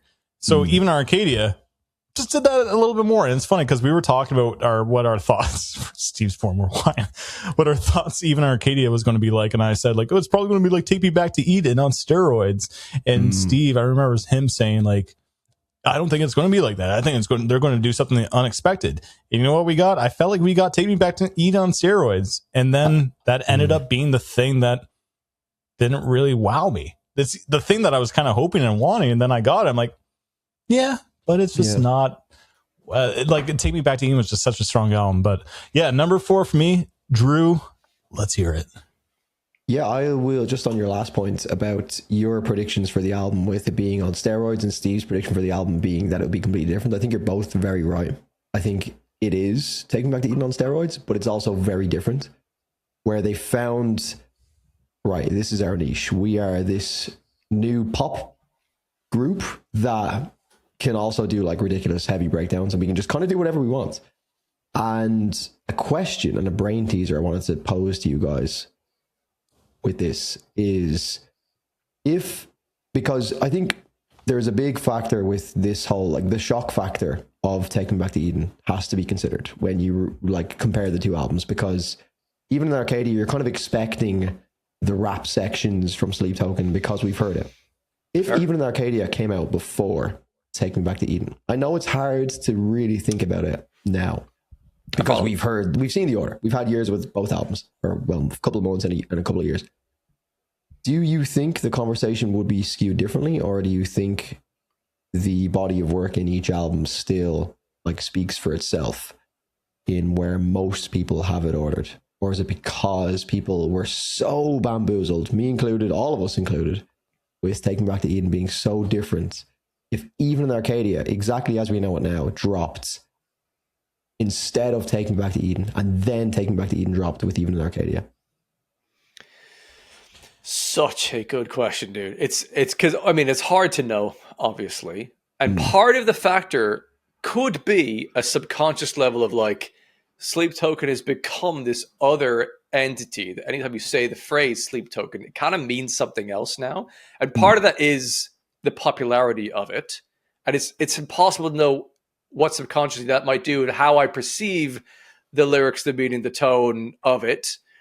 I don't really know. But I suspect to a degree, yes, if we heard Tomb into Arcadia, we're like, oh man, what a leap. Completely different, amazing, brilliant, genius, unlike anything, and then you heard Eden afterwards, we'd be saying, well, they had Democles, which was a brilliant song, but Euclid is kind of like Democles on steroids. Like we might be having that sort of conversation potentially, sure, because there is, it's a big part of why anyone likes any kind of music is you cannot separate your past experience from how you approach a new thing. Same in movies. Like you can't really separate it entirely because that informs your taste as well as the context of how you appreciate something. So it's almost impossible. I suspect though that like I'd be going, well, Arcadia is a mad change from Tomb. These guys are super experimental and it's really interesting. I don't think I would have connected with it as much as I did Eden. because I think Eden has very different goals within it that I just personally, musically, connect to a little bit more. I agree to somewhat. Like, if that's a good question, because like even Arcadia would definitely have that impact for me. But then going back to Take Me Back to Eden, I feel like there are stronger songs, and it's all subjective. But like Euclid, how they end the album, that song is fucking gorgeous. And then Infinite Bass does something really cool, which is just like a heavy breakdown. But like, man, we listen to so much metal music, so a lot of it is just because of your personal experience with music, right? Maybe if you haven't heard breakdowns before, you'd be like, this is the craziest, heaviest thing I've ever heard when you listen to Infinite Bass. But since I've listened to so much metal, I'm like, this is insane for Sleep Token. But Snap Crackle Pop, I would actually give it to That's your new fucking slogan, by the way. I know. The thing is, I even if Arcadia came out before, I still think Take Me Back to Eden is a stronger album because sure, we have more music, we have more songs. I just find a lot of the songs are a little bit more interesting. It's subjective, but like the summoning, I think is fucking incredible. I think Euclid is a beautiful closer, that it's like a nice callback that they did to their early album too. It's like a nice trilogy where even Arcadia is doing something a little bit different. But I understand your point, Drew, and that's a good question to pose. I would just still say that Take Me Back to Eden is a stronger album, even without the surprise factor of the genre switches and all this stuff. Do you know what I think is important to bear in mind? I don't know the man, but I don't think Vessel is trying to write songs to surprise people. I think he's trying to write songs to express what he wants to express, and there's certain genres and styles that will do that more appropriately. And I think without the massive success that Eden ended up being, he would never have written an album like Arcadia. Yep. I think that like it wouldn't have happened. Yeah. So it's kind of an impossible. Yeah, it's kind of like a paradox question because one can't exist without the other, and vice versa. Yep. But I had the album at number 2. It wasn't my number 1. It was number 2. Wow. And Take Me Back to Eden was the easiest number 1 album I've ever had in my existence. It was the easiest thing in the world. It was like it was almost boring. Yeah, I how easy that was. It was like my number 2. Again, I don't even remember what my number 2 was, but it was an incredible album. And I remember specifically saying in that, I was like, any other year, this is album of the year. But it's just, there's no point of even having this video. Everyone knew what my album of the year was going to be. And this year, with Even in Arcadia, I obviously had the conversation. I was like, right, look, my top 7 songs on Spotify are all from Even in Arcadia. That has to be taken into consideration when considering album of the year. Yep. But the flow of the album and the overall like memory and the vibe of the album feels more like Sleep Token almost throwing the kitchen sink at what they've kind of created with Take Me Back to Eden. It's like we've blown up beyond anything we could have ever imagined. What is the next surprise we can do? And to your point, Steve, you do make a good point where I don't think Vessel is necessarily making that kind of music, but we are all human. And there's got to be an element of, they probably threw the kitchen sink at Take Me Back to Eden. And it's like, there's so much expectation on us now. What do we do to kind of like shock people? And it feels, even if it's not intentional, and maybe they didn't go out and intentionally do this, the like saxophone, the like math rock, the breakdowns, the reggaeton beats, the like kind of bodycore dangerous moments. It's like they just said, we need to just do everything in this. It doesn't feel that inspired in one direction, as opposed, like, whereas Take Me Back to Eden did feel like more of a journey, maybe because it was tied to the other albums with the ending landing on Euclid and all the callbacks and shit, and that was like the end of a chapter.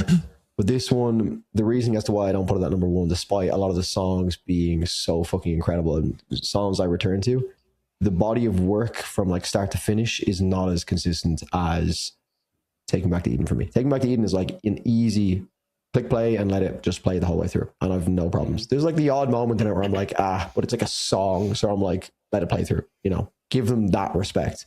Whereas the apparition, you skip that one. Say you love me. No. But yeah, this one is a very easy number 2 for me, but I think more so, less to do with Sleep Token. The them being number 2 is more to do with the band at number 1 as opposed to Sleep Token like really fumbling it. I think this band in number 1 just did such an incredible job. And yeah, I guess we'll go on to that at some point. Yeah. we we all know what number 1 is, so we can definitely glaze over it. Yeah. Shall we? But good points, Drew. Yep. Yeah. I think we all did a good job there. Cheers, fellas. Shall we get another one before we go to Cheers. number 1? Cheers, brothers. Cheers. Time for the camera to get out of focus again. There we go. Oh yeah, like clockwork, baby. Number 1 of our averaged out album of the year rankings is, I mean, a surprise again if you think about how we were last year and what was on our radar at that point. Yeah. Fucking hell. It has been quite a year for Villanova with their album Hit It. Incredible. What a fucking year for that band. Hey? Wow. I don't think they came up in conversation once, maybe. Hold on. Do we all have it as our number 1? Let's find that out. Okay. So Burb, you clearly do because you've teed that up. So Burb has it as his number 1. I have it as my number 1. Drew? Number 1, baby. Let's fucking go! Cheers! Fellas. Another cheers To Villanova. This is To the Villanova. one. I'm pretty sure. Oh wait, I'm screwing up on my own rule. Oh, You got to drink after cheers. Bad luck. But Steve just like shut up. I forgot what I was going to say. No, Luck is a contract. bro was about to drop a nuke and then just forgot everything. no, not even a nuke. No, Villanova, the most deserving number 1 I can think. Well, apart from Sleep Token. Taking Back to Eden was obviously, there we go, Steve. Yeah, Steve just pretty shit. Steve, they like you more than us. They didn't send it to me. I fucking bought that shit. Thoughts on the I artwork? get it. You're a better supporter than us. I get Can it. you guys talk? I'm actually going to piss myself. I want to talk about lots of this album, but you guys go. I gotta pee so bad too. But you won't hear what we have to. All right. Go ahead, Steve. All right. Here's the story. Drew already knows this, so it's fine. What's really fascinating to me about this, and this is part of what I love about music, is that I first heard Villanova with the song Hypersomniac, I'm pretty sure it was, a while ago, introduced to me by Michelle Elise. Thank you for doing so. And I thought it was fantastic. I loved it. And I heard another song of theirs I also really enjoyed. Like, this is great. It's a fucking really good German metalcore band. Like, I'm in. They're great. They're slightly interesting here and there. Very technically advanced. I'm enjoying this. And then they started releasing songs for this new album cycle. And I was like, oh, this is interesting. They got this new look going on, but cool. Great. Jazzy. Interesting. Let's go for this. And I was conflicted because there were incredibly satisfying moments, but there were also massive experimental things going on in the songs. And actually, I didn't love the first 2 or 3 songs that came out. I think I might have put a reaction video out for maybe the first one I'd heard. And then the other 2, I was like, I didn't even really publish them. I was like, well, because I'm not going to help this up-and-coming band if I'm like, well, kind of critical about it. I just didn't really gel with it as much. It was kind of confusing. And then, Whatever All Right came out, and it blew my fucking mind. I genuinely felt like we had gone into a different universe where I was hearing music from the future in the metal universe. And it was so satisfying, cool as fuck. The whole mix was amazing. The song's journey was incredible. And I absolutely adored the thing. And it blew my mind. And then as the album came out, I was confused again because it's kind of a strange sort of arc. But it was immediately fascinating. And I couldn't help but go back to it. And then it just clicked at some point. And the entire thing unlocked. And it's one of the most interesting, cohesive albums from start to finish. And a really interesting theme to it. Sonically, incredibly varied. Not overproduced. So many of the choices are very human, which I really enjoyed. And yet there's massive heaviness. Like there's hugeness to it as well. I just adored everything about it. And the more I listen to it, the more I love it. And I think it's one of those things that's both somehow tapping into what I already love in a lot of ways, and yet taking me further down the line to more interesting styles of music and enjoyment of things in a more deeper way in the metalcore universe. So I think it's phenomenal. I think we all agree with that. Hence why it's at our number 1. But even like how we discovered the band, like Hypersomniac, and then actually I worked with them a couple times to make videos for some shorts, and There was like this Indian inspired sounding song that they had that was actually really cool. So I remember just thinking, this band has the sauce. Like, I don't know how else to describe it. There's something unique about this band. They're doing something cool. And then it was my Twitch stream that actually, like, a lot of people in my community were saying, like, I had like 3 donations asking me to check out Melanchthonic. I'm like, okay, I get it. Villanova dropped a new song. We're going to check it out. So I had to like make sure those other people checked out other songs instead. But anyway, I heard it. I'm like, this song's really fucking cool. I get it.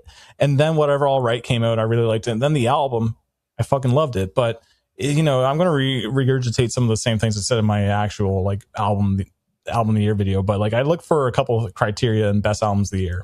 Number 1, variety. I need variety in a record. It can't be the same sound start to finish. I get bored.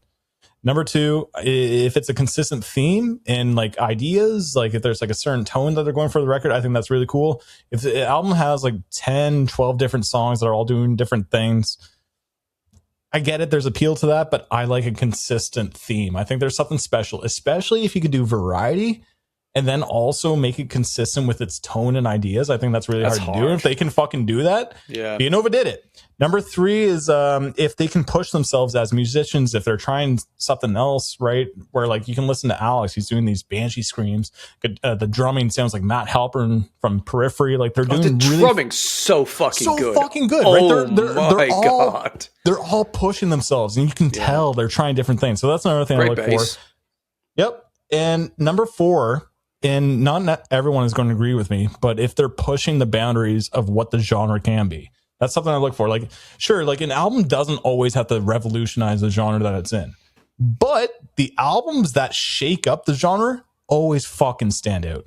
Take Me Back to Eden, what we were talking about earlier, shook up the genre. Now there's so many copycats. Yep, true. Villanova is doing something in metalcore that I haven't heard before. That's like some disco R&B, funk elements, prog metalcore. There's nothing quite like it. They're doing something different. That stands apart. Soul. Yeah, if they're going to do another album that sounds like 2000s metalcore, sure, that's going to be cool.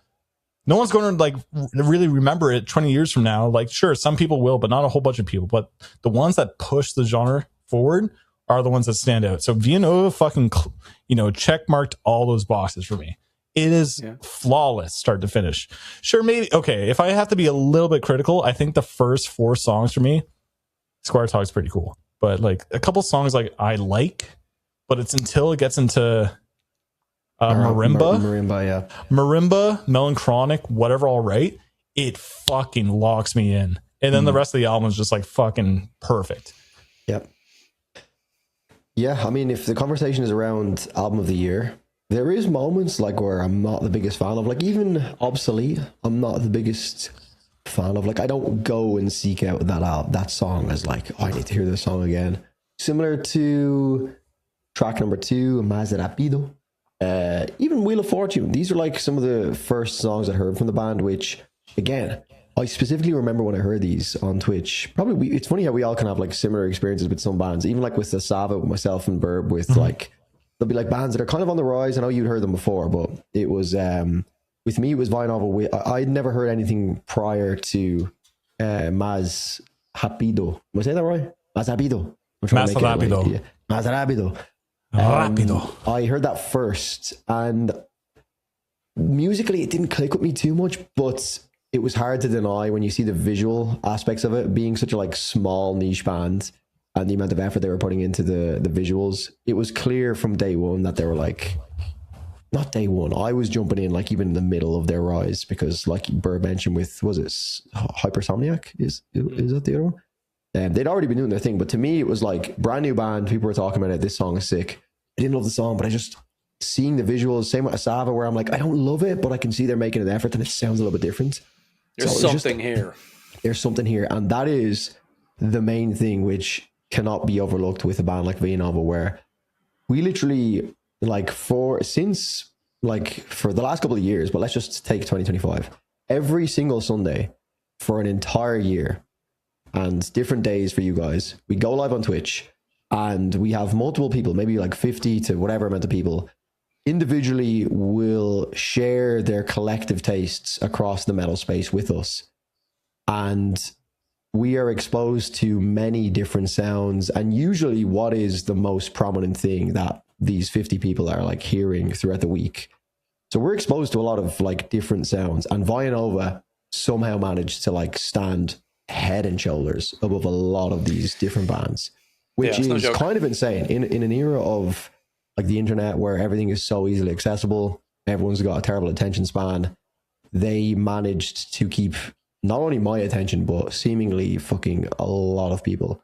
And the album, not 100% perfect in terms of like, I loved every single minute, but like you guys have already touched on, the theme of the album kept me so engaged. It was very like real and human.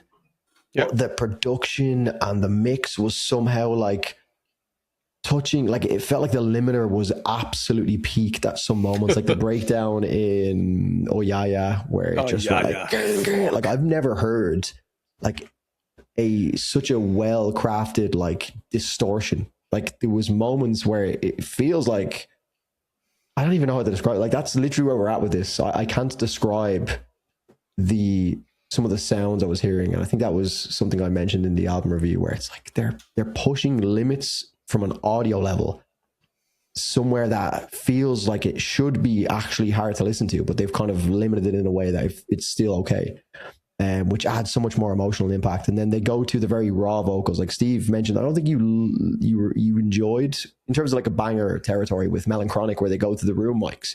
They kind of switch back and forth between the most raw sound to like the most insanely produced, limited production. And they smashed it. They smashed it. Melodies, grooves, breakdowns, screams, everything. They've got it all on this album. It's incredible.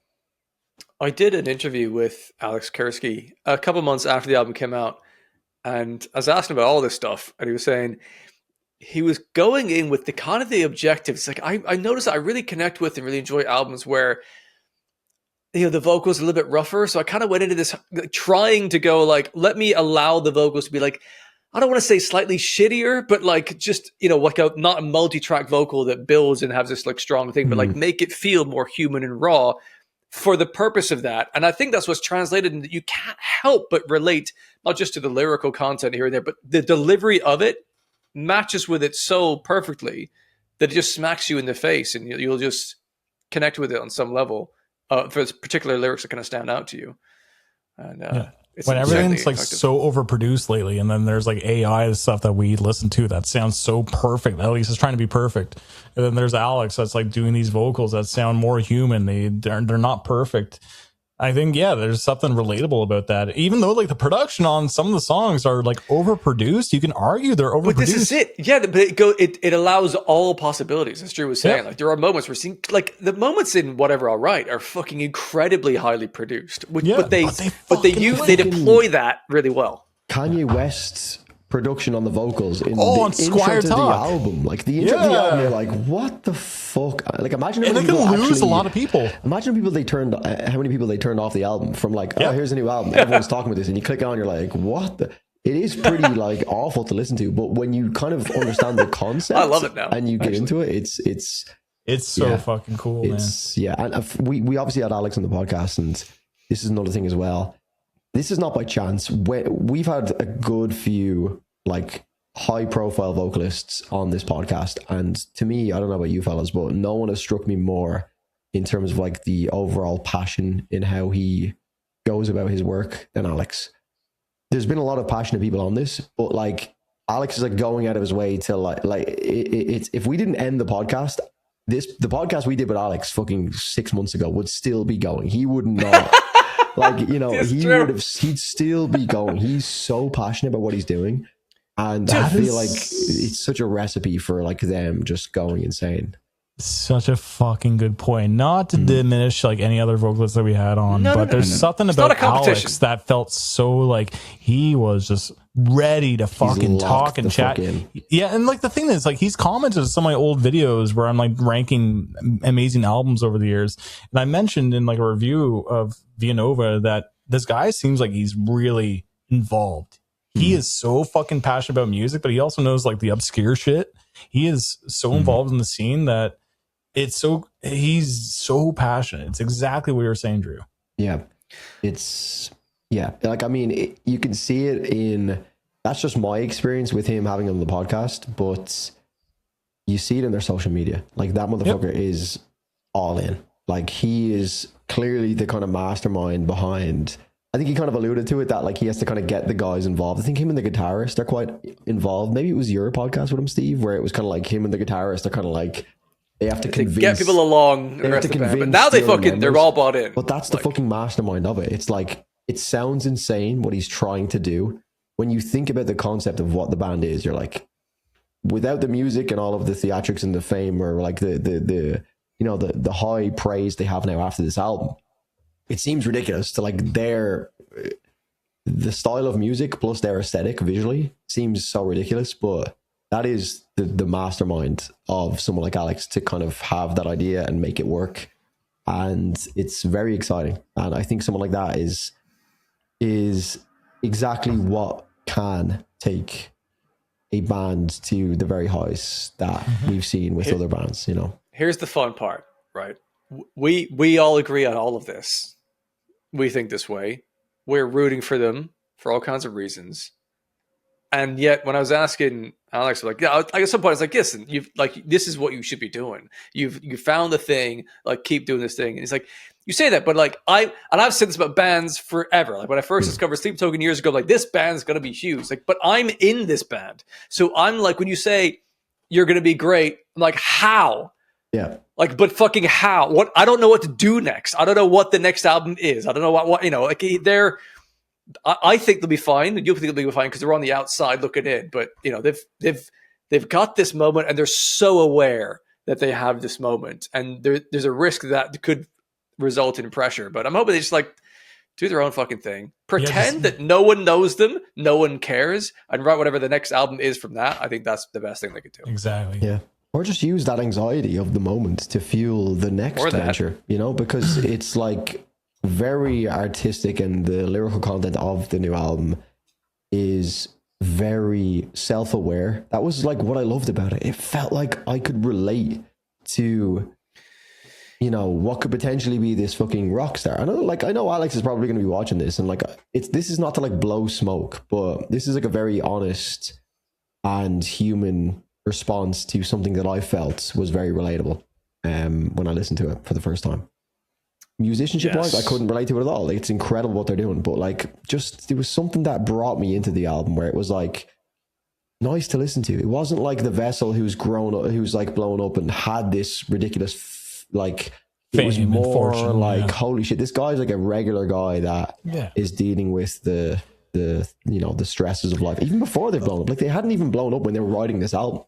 Watch the next Via Nova record talk about how he got like album of the year and how just complete more money, more problems. You guys keep chatting. Well fucking said, boys. I'm gonna grab another beer and go for it, brother. We're in bonus episode territory, an hour and a half. Oh my God, you're still here and you haven't subscribed, like, clearly you should be doing so. Like, you clearly enjoy this. At this point, it's free. We've gone off camera multiple times. We've left poor Steve. Was that even in this episode? Was that was this episode? Yes. I've not left my chair. I will need to soon. This is literally a Christmas party. Don't leave me by myself, Steve. Please don't do this. We're about to go into the Metal Roundup After Dark. That's what's going to happen in a moment here.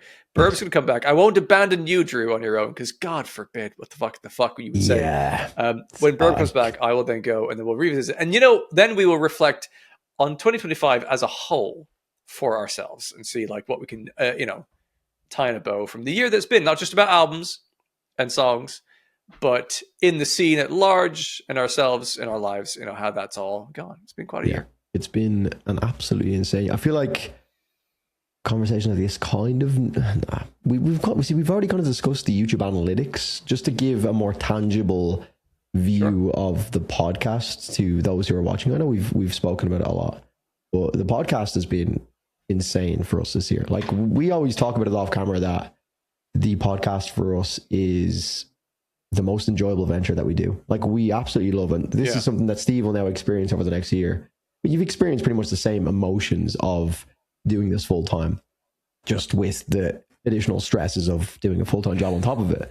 But like, to me, it's like I wake up every single day and I'm like, because I've worked in the 9-to-5 jobs where I've always enjoyed my job. Like, I've done different jobs in the past. It was never a situation where I was like despising something that I was doing, but I am very aware of how cool it is to just like wake up and be like, it's a Friday. My job today is to listen to the newest album from the band that I want to listen to anyway, and make a video on it, which is something that I want to do anyway, make videos, and then post it and get feedback from people that also enjoy the same thing as me.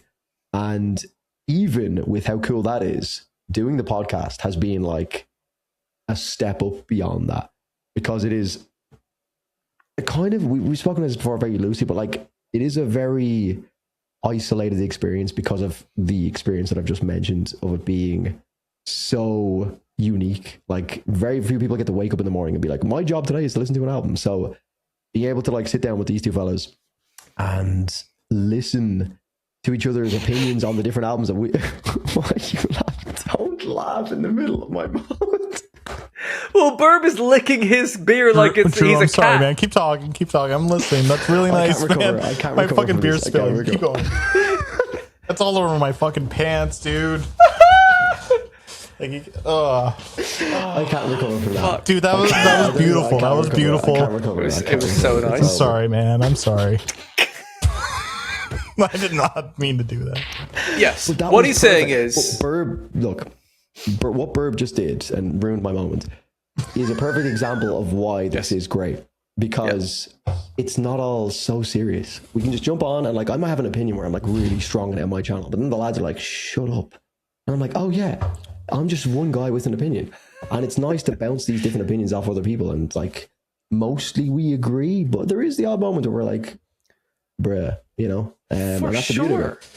it. For it's sure, also- but I was just going to say, you know what is cool? That we actually agreed with our number one. Like That is and rare. That is very cool. rare. That's very rare. What was our did well, we do, probably we Sleep didn't do Token last, album that they had, but But what We're was the last year, Villanova though? roundup now. We didn't do Sorry, last year. We did Sleep some Token kind fans. of Villanova roundup. Yeah, we're cool now. yeah. We did. But we did a yes. video last year. I don't remember what we did. We do a kind of album roundup. I don't know. I'll have to check. But yes, Should I mean, to the we- point, part of the reason we started this podcast to begin with was, I mean, we'll never forget this. We were hanging out in London after the Sleep Token Wembley Arena gig, chatting all day. And my brother was there as well, who is now essentially a producer of this channel as well. Shut up, Paul. He was saying, shout out, Paul, like, it is kind of rare online for people to have different opinions about music and yet civilly have the discussion about it. Shut up, Steve. Yeah, shut the No. fuck up, bro. Isn't it? What the fuck happened there? Yeah, well, no, it's true. It's true. But like, Isn't that Shut up, bitch. this Because- guy look, has damn opinions. classically in metal, there's a lot of gatekeeping going on. There's very strong held opinions and things. And we're kind of like, yeah, it's, it's, if you like the music you like, that's fucking fine. It's all right. I'm interested to know why you love the things I don't. Not because I'm like, well, here's how I'll tell you that you're fucking wrong. I'm like, oh, well, you've never saw it that way. That's okay. Like, we've had that fucking today with the Callous Boys. Yep. You boys love that. And I'm like, I appreciate the artistry of it and the complexity and experimentation. And like, it's very impressive. There's some really wonderful moments, but like, I don't really get it the same way. That's fine. That's okay. That's like us with Thornhill Bodies, which There a you lot go. of people will agree with you, Steve. Yeah, that's the. And I don't think perfect you're example. wrong. Like, it's entirely it's up to taste. It's up to whatever you are evaluating things on, or your own experience of music in the past. It's like, depends on how you approach it.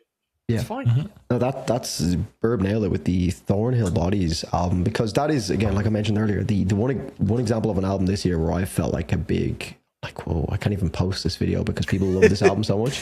And it's nice to just like jump on a call with you two fellas and be like, I didn't really love this album, because if you post it, the comments are going to be like, rah, because most of the people that watch your videos are naturally going to be people who already have some level of invested interest in the band or project. So the comments might skew in a certain direction, like, you're wrong, bro. And then you're like, fuck, maybe I am wrong. But in reality, the people that didn't really care for the album aren't going to go out of their way to hear an opinion on it, because they've already made up their mind. They're like, oh, I don't really care, move on.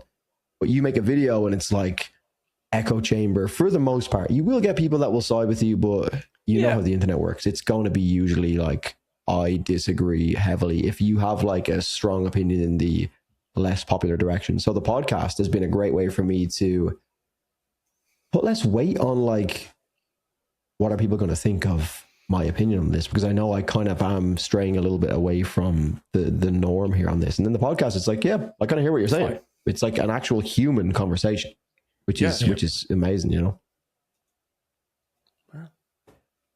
Yeah.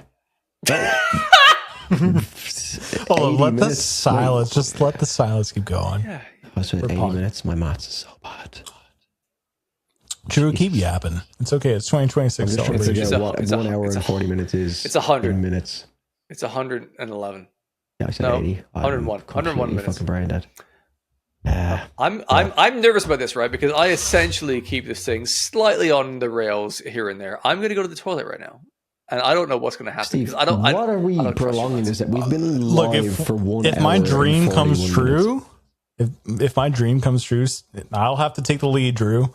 But then there's going to be some shit going down. It's going to be messy. I So can't just go. be alone here.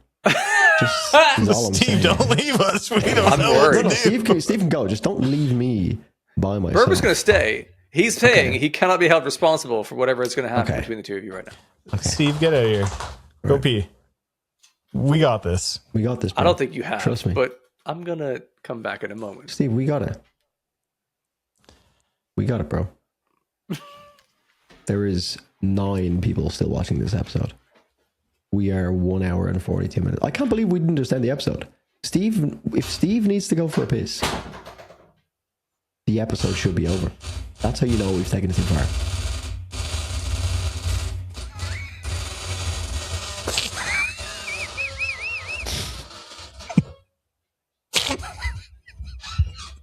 Steve, where are you?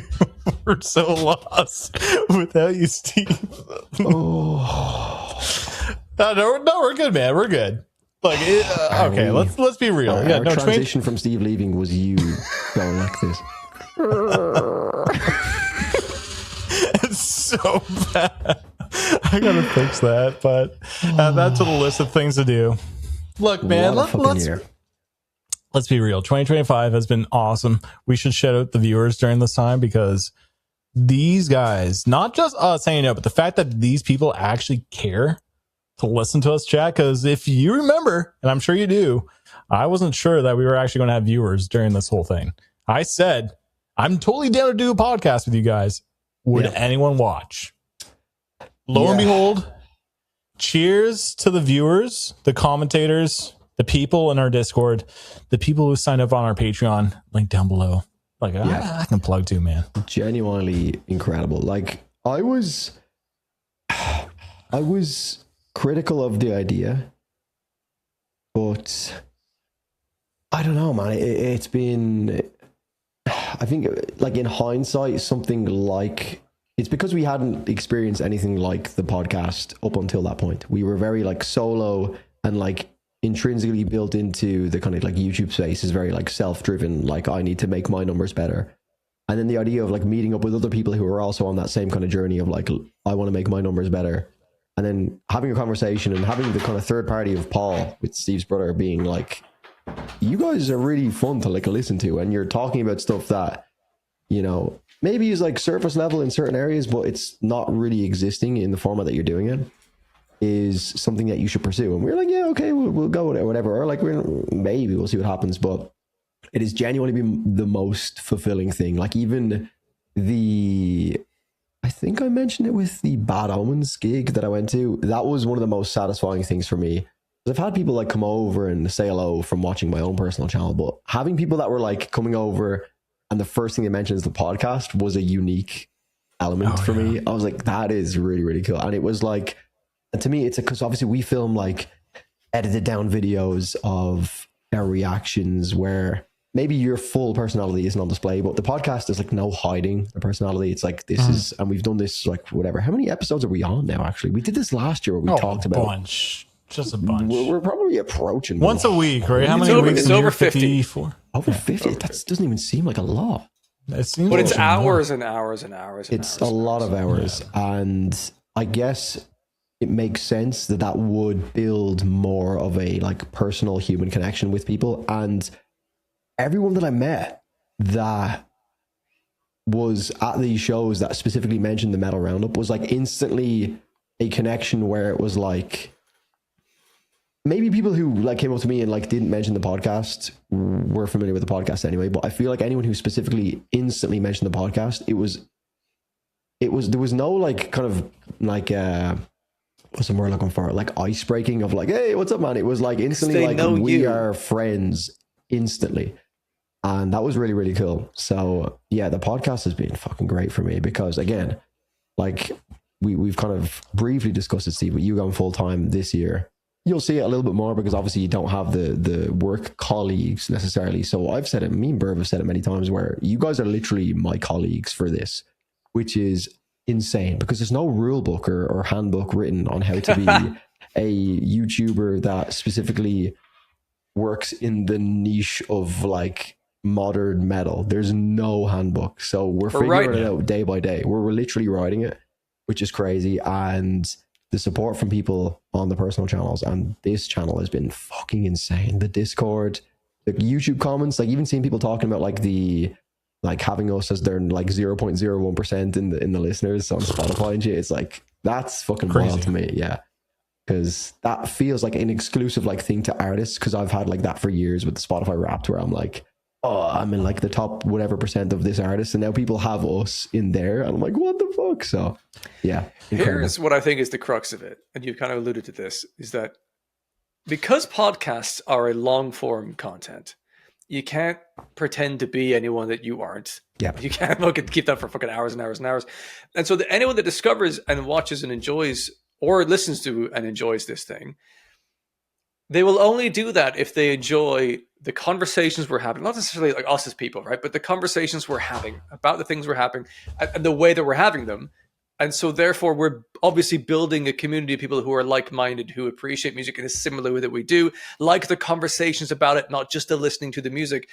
And therefore, because that's how we feel about music, we're creating a community of people who understand and get the things that we get and enjoy in the same kind of way. So of course, like anytime you meet someone in the real world who knows us from this, there's that immediate connection because we all just enjoy the same thing. People at my place of work are going like, well, when people recognize you at concerts and they come up and say hello, is that not like awkward? I'm like, no, because we have an immediate commonality. Like, oh, who are you here to see? Which band is your favorite? Like, have you heard of the support band? I think they're great. Like, it's an immediate way in because we have the same interests, and it's just it's a phenomenal fucking thing.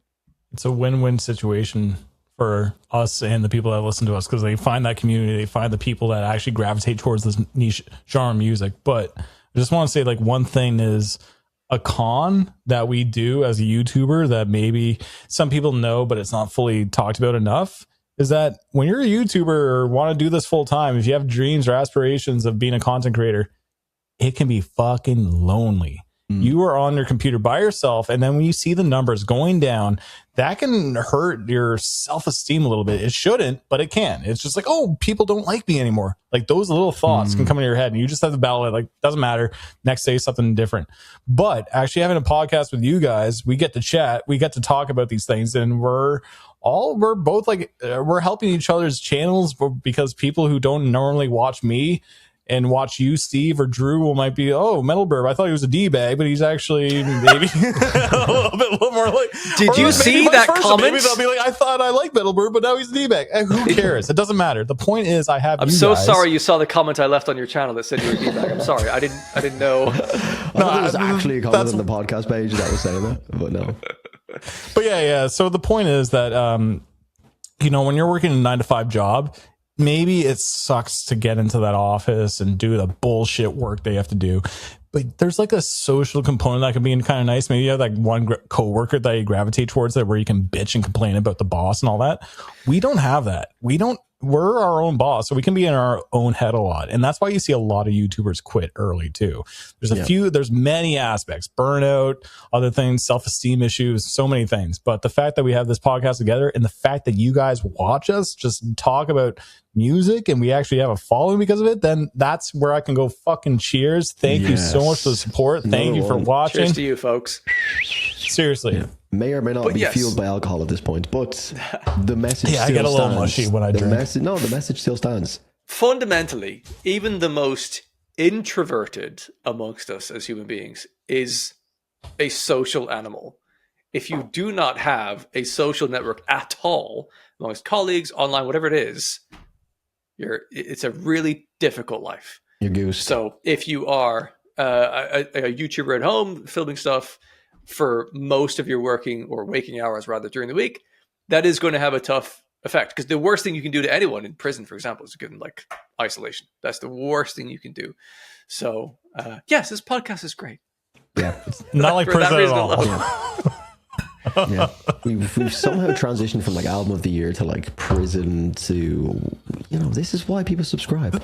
Look, I don't a know. broad range of topics here. You're not just here for the This metal is at the point. longest podcast that we've filmed, and Yes. I'm down to keep it going because we're having some drinks, and I think the viewers are probably entertained too. But should we talk about some celebrations of 2025 as well? Yes, Okay. please. Because Since listen, we've- before we're kind of at a point. Sorry, Steve. Sorry, Stephen. Go ahead.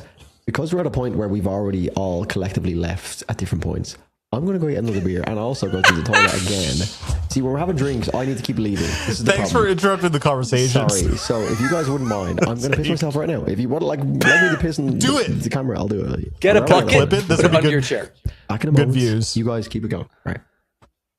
Well, what I was saying before Drew interruptly chatted about himself, do we want to talk about celebrations, what 2025 was like in general, or All of the above, whatever you're inspired to share about. Like, what are the kind of peak highlights about it, essentially? And by the way, folks, if you were here just for the album of the year stuff and you want to bounce at this point, like, there's no shit. You do your thing. We are here to chat and have a lovely time, and there will be some interesting bits and pieces that will come up here that we will not have talked about amongst ourselves or kind of in our own channels. I'm sure it will be an interesting conversation coming up here, but we're in the deep end. I don't know what I what's do gonna want go. to say, 2025 was an insane year for music, which I'll wait till Drew Yes, shows up. it was. Before he shows up, I do want to say one thing that you and I did was Download Festival. Dude. We did that without Drew, and that was truly life-changing. That wasn't fucking clickbait putting that on my title. That was Nope. an insane experience that I've never had before in my life. And I knew it would be. I was so delighted when you were able to finally pull the trigger on that. I've been going there. So I've been to like 13 Download Festivals. So I already have enjoyed at the point where like, this is my favorite. It's like a holiday where I get to enjoy my favorite music with my family and my friends. I'm always with my brother, a wife, and friends. And it's just incredible. And I was excited, obviously, to add a new friend to it, and yourself, Metalbirb, coming along and enjoying that with me. But it was so much better than I thought it could possibly be, because of how things have grown in our YouTube worlds with our channels and the Metal Roundup and the things we're able to do there. Already one of my favorite things in the year to ever do became even better because of all of this and yourself being there. So it was amazing. And next year when Drew joins us, I think it's going to be, even though we're due a drown load, it might rain and Drew might hate himself Don't for say coming. that. But I think it will still be one of the most wonderful and wholesome and brilliant weekends we could possibly have. So I cannot wait. I think it's going to be messy too. Not just because of the boots that we're wearing in the mud. I think it's going to be messy. We're going to have a few drinks. Well, the We last time will, myself but at the and same Bird were time- together, it was definitely not clean by any Oh, stretch. dude, that's how I am, man. Yeah. No, I mean, I was fucking lying underneath Christmas trees in the middle of a hotel lobby. Like, it was. Let's bring up the story that I brought you to this sketchy UK bar. I'm like, let's keep drinking, and you were being like, I don't get good vibes from here, and I'm just like, There was really? a And I'm weird like doing. vibe in I'm, it, but I think we were just. Yeah. No, we were doing like shots. Yeah, we were doing tequila. I was like fucking egging you on, and then we went back to my hotel room and then like I got a video of you like fucking laying down beside this Christmas tree at the hotel. The only thing is that like there's genuine footage of this entire night No, on this no. camera that you're That's watching me on. not annoying. Clearly that is what was meant to happen. Drunk God's gift Drew to us went, that do you know doesn't what? exist." Let's delete this fucking. I think I actually, I've maybe discussed this on the podcast at some point. We have. But for anyone who's, basically, I had this camera, like a fucking 4K camera ready to go. I was recording like myself and Burb in the gym, in the hotel at like, God knows what hour. 2 in And the it was morning or like full something, on, yeah, like 2 or in 3. our like clothes, attire that we're wearing right now. Fucking bench, Better hitting the clothes. bag.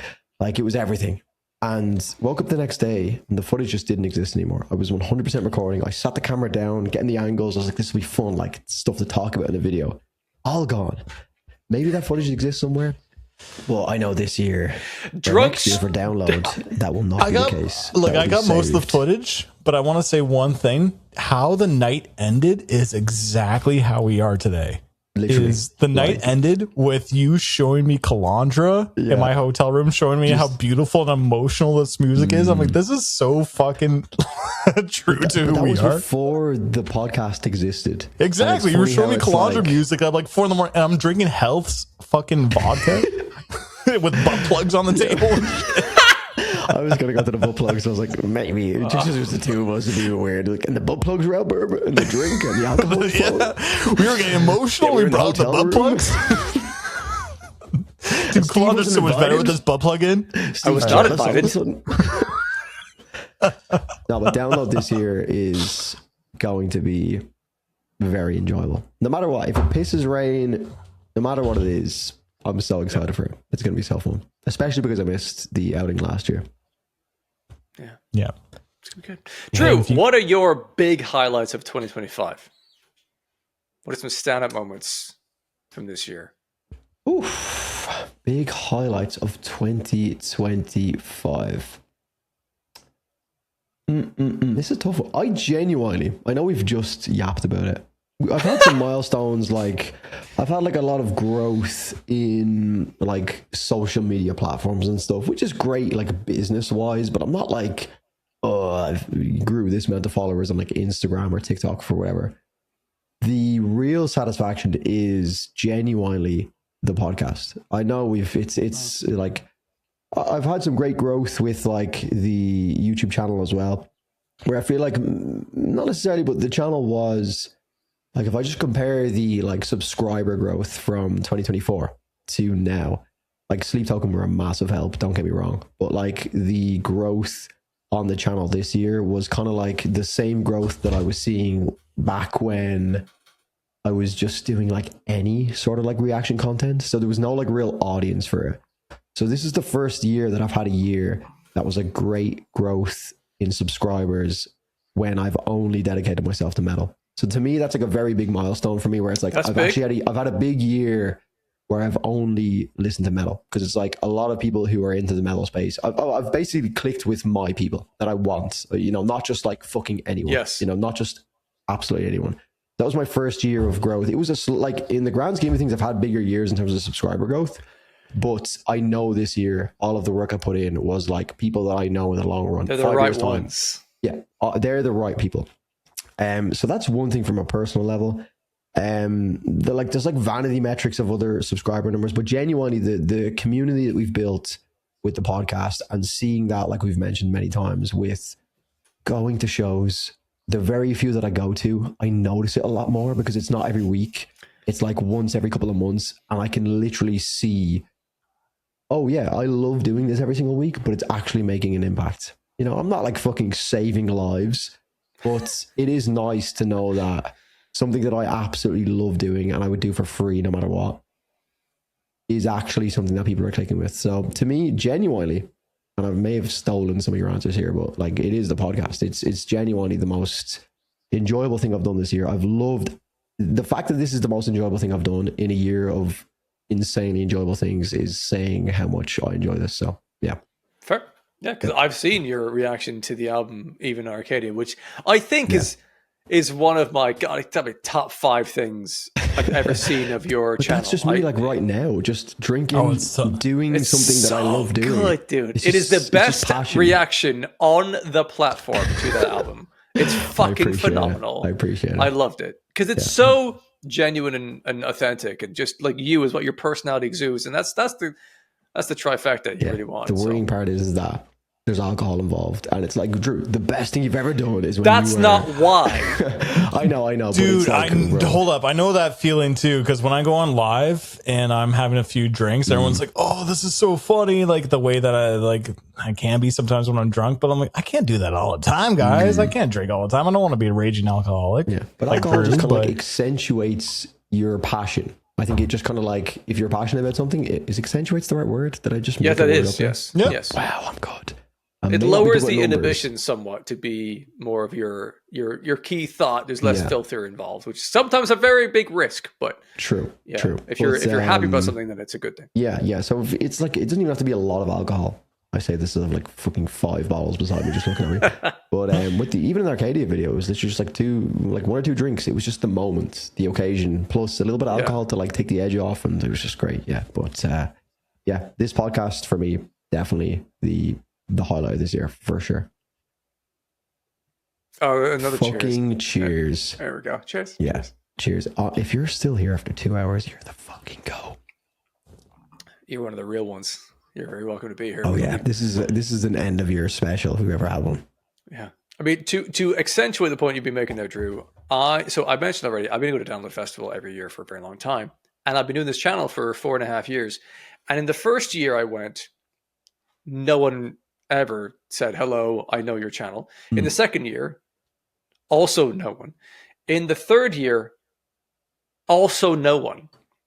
Even though, like, at that point, I think I had like 20-something thousand subscribers. Yeah. Last year, one person said hello and recognized me from my YouTube channel, and it was because like I was sat across from them on like a picnic bench on like the last day. Like, oh, yeah, you a YouTuber? Like, oh yeah. So I was completely unprepared for in 2025 there to be nearly 200 fucking people. Yeah. Who stopped us and said hello? How are you doing? And yes, my channel has grown, and it's wonderful. It's great. I'm connected with more people in that world. But the biggest difference maker is this podcast. That is the only reason I think it is. Time spent getting to know someone in this format means that if you see any one of us out and about, you know us well enough. You can, even if we're in sunglasses or baseball cap, you're like, I know that person, like a friend, essentially. So that's been a huge thing there, and it's been really good fun. I've really enjoyed that because again, I'm just meeting people who like the same things I like. Yeah, that's what we want. It's like that human connection, because all these YouTube videos and the views are great and everything, but if they don't mean anything in terms of like human connection, what's the whole point? But if you can have that meaningful connection where people can come over and be like, I really enjoy what you're doing. It's literally, there's no better feeling. Like I can't think of a more fulfilling feeling in the world. Genuine. It makes me a little sappy because when I went to the UK, and obviously me being from Canada, like you don't expect people to recognize you that much. And even maybe it's just like a local thing. Like maybe when I go to a show in like Toronto, I'm like, yeah, I might get bumped into, and like not necessarily I want to get bumped into. Sometimes I like my solitude, and sometimes I'll be left alone. But when I was in the UK, maybe because like I'm like I feel like a foreigner. And like I don't know, like the roads confuse me. Like looking left and right and crossing the road still confuses the fuck out of me. So the point is, when there's people that actually just come up to me and just like, hey, like with their thick UK accent and just like talking to me, I'm just like, the fact that there's people watching me in whole different countries is just still mind blowing. Like it makes me feel more at home. And so when I went to Download Festival, I didn't feel out of place, and that could be a thing. Like, sure, I know Steve, and I talked about this when I did my recap video, but then actually meeting a bunch of people that I don't know and actually love the podcast, like they came up to me talking about the Metal Roundup before the Metalbirb channel.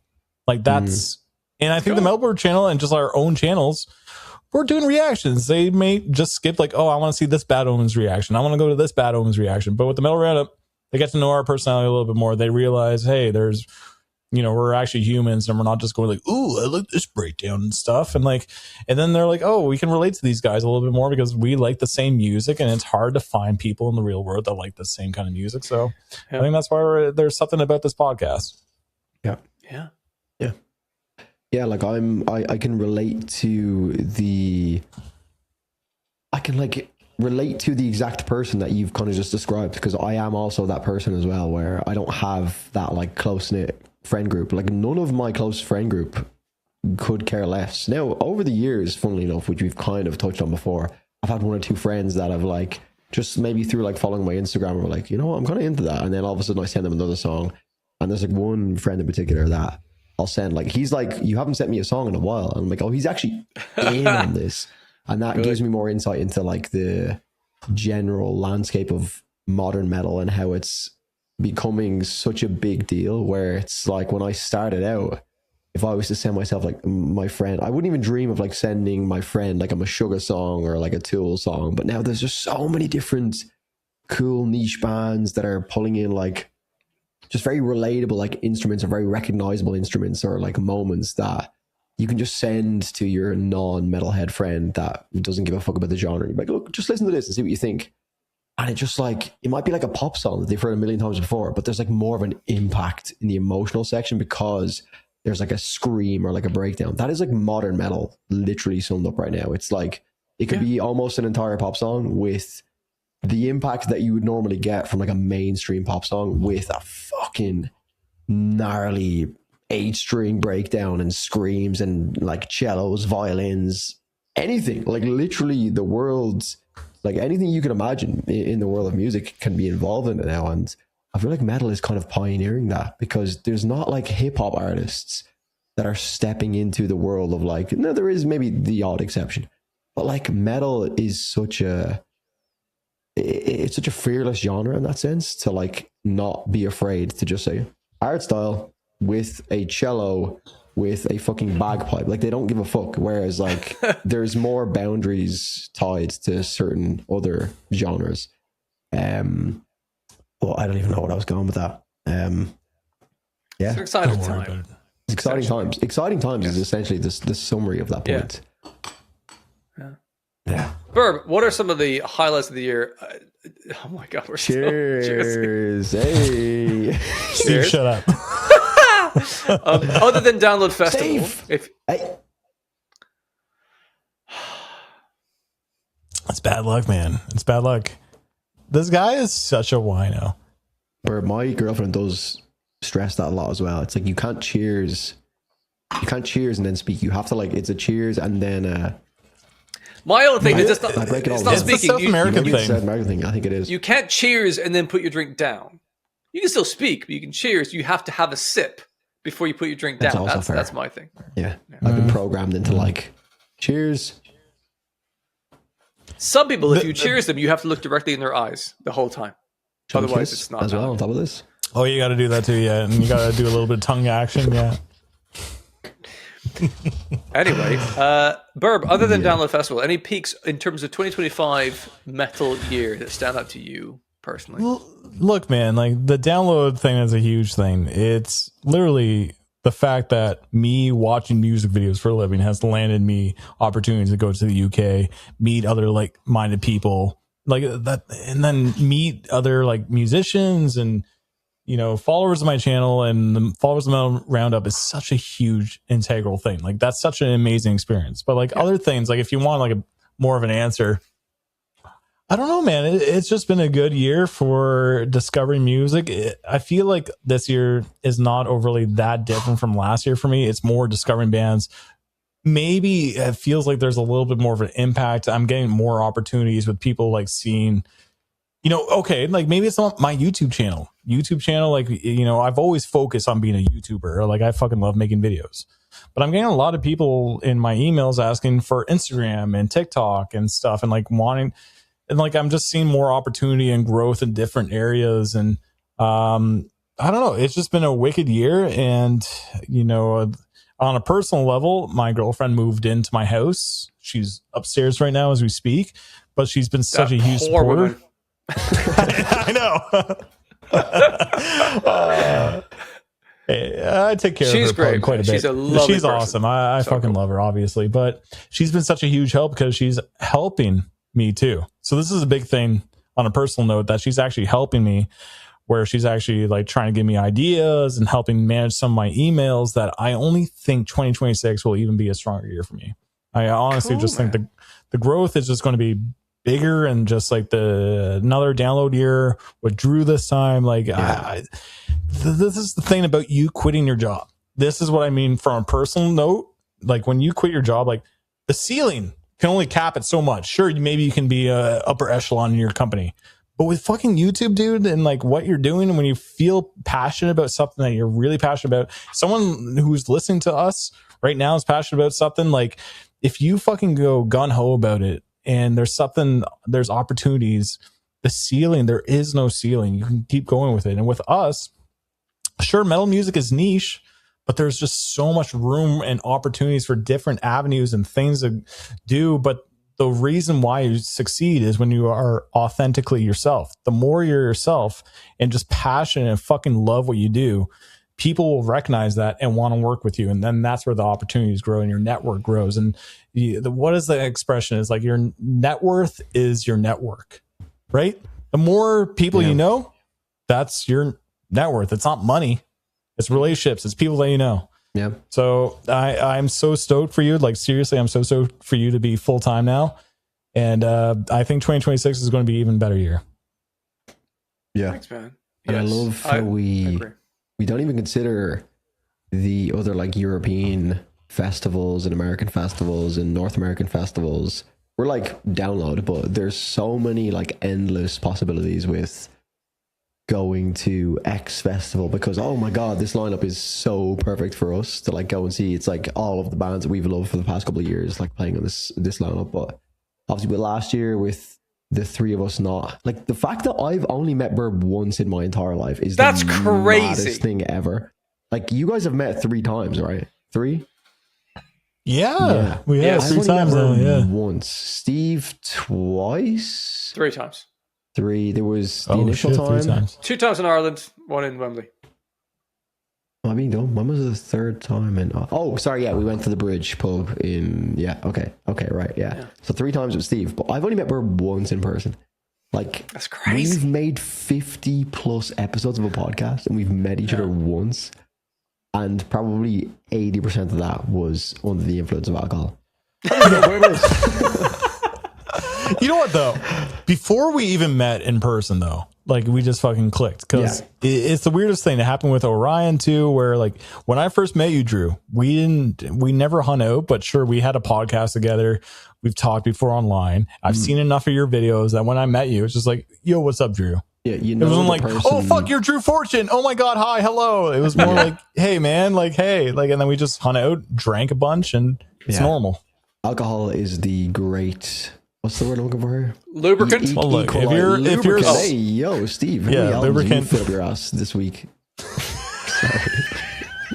Only 6? Come on, man.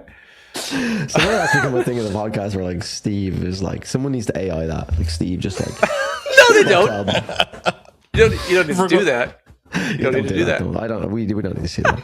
We don't need to see that. But yeah, how about then on the back of that, some shout outs. Because I do also want to shout out when I went to Toronto for that incredible lineup that I enjoyed with Invent Animate, Silent Planet, 156 Silence, and Alt. We got to hang out with Orion Reacts. Lovely dude. Very wonderful host for us. We had a great day with him. He's fucking fabulous. We've had some amazing guests on this, and actually all of them have been lovely and friendly and wonderful as well. We've also mentioned Alex Kursky from Villanova. But everyone has been wonderful, and we're in a mad position where people are asking to be on this as a thing as well, which is an incredible position to be in. But yeah, I mean, actually, most of the shout outs I think are personal channel based. But could we do a situation like we're already at the 2 hour 15-minute mark for a podcast? I think, like, do we go through the guests that we've had in this podcast? That would be like, I mean, I've got alcohol left.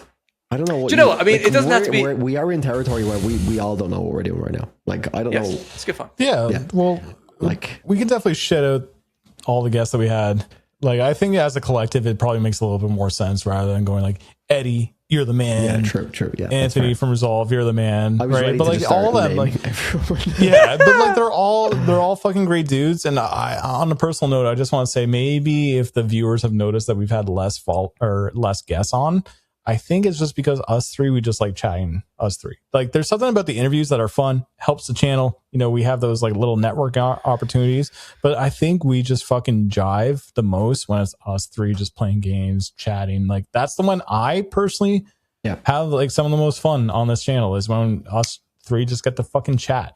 Yeah. Yes. To clarify on that, I think what is powerful about us, we've been doing our channels long enough individually that we understand the value of doing what you fundamentally love and want to do. And so informed by that, and therefore when we do have a guest on, it's not because someone has told us it'd be great if you could feature this person, etc., etc. Like, we will only have someone join us if we, all three of us, go, we think that would suit the vibe, and we would love to have them as a guest. Yeah, and that's why we haven't had many recently, because like there's been some possibilities, but that we love talking, the three of us, so much that like it will take a lot for us to go, let's introduce a fourth party, as it were. So when we do have someone in, it means we're stoked and excited about it, or the scheduling works out. It's not always straightforward, but as a big example from this year, we cannot overlook this.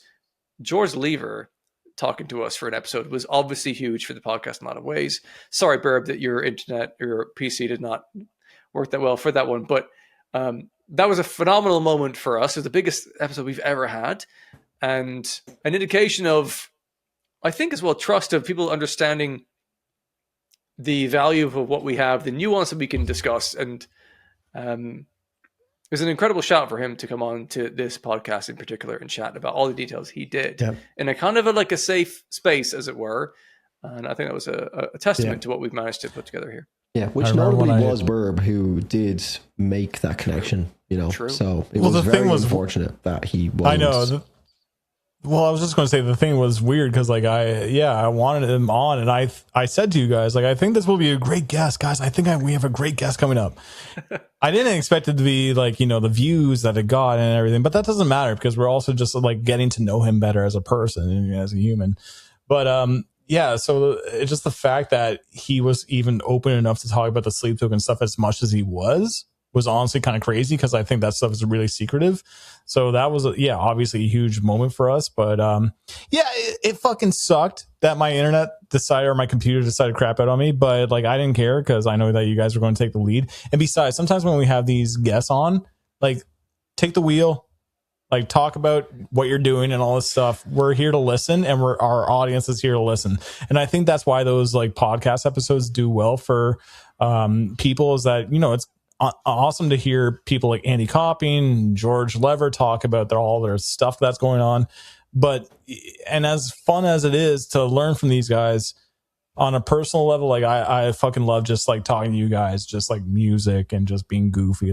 That's where just it doesn't feel like a task.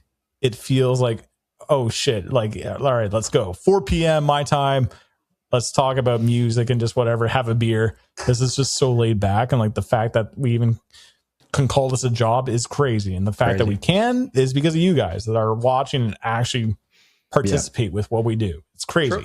Yeah, to add on to the point of we've had guest opportunities that have been there's some opportunities that we obviously have to weigh up. It's okay, well, this is this person, we need to have this on, and we could still have a really engaging conversation. But I think over the past couple of months and even the last year or so, we've realized that it is amazing to have certain guests on. And generally the best episodes that we have are when either the guest is perfectly suited for our interests at that particular time, or it's just us shooting the shit, because we all realize, we've kind of realized that we don't necessarily need a guest for the Metal Roundup to be what it is, and we've never wanted it to be based on guests. Our first however many episodes are just us talking about what we would normally talk about, or what we have been talking about on the channel. And then it was okay, let's bring another perspective in here, let's bring some content creators in. So in 2026 there will definitely be more guests. We want to bring more guests on.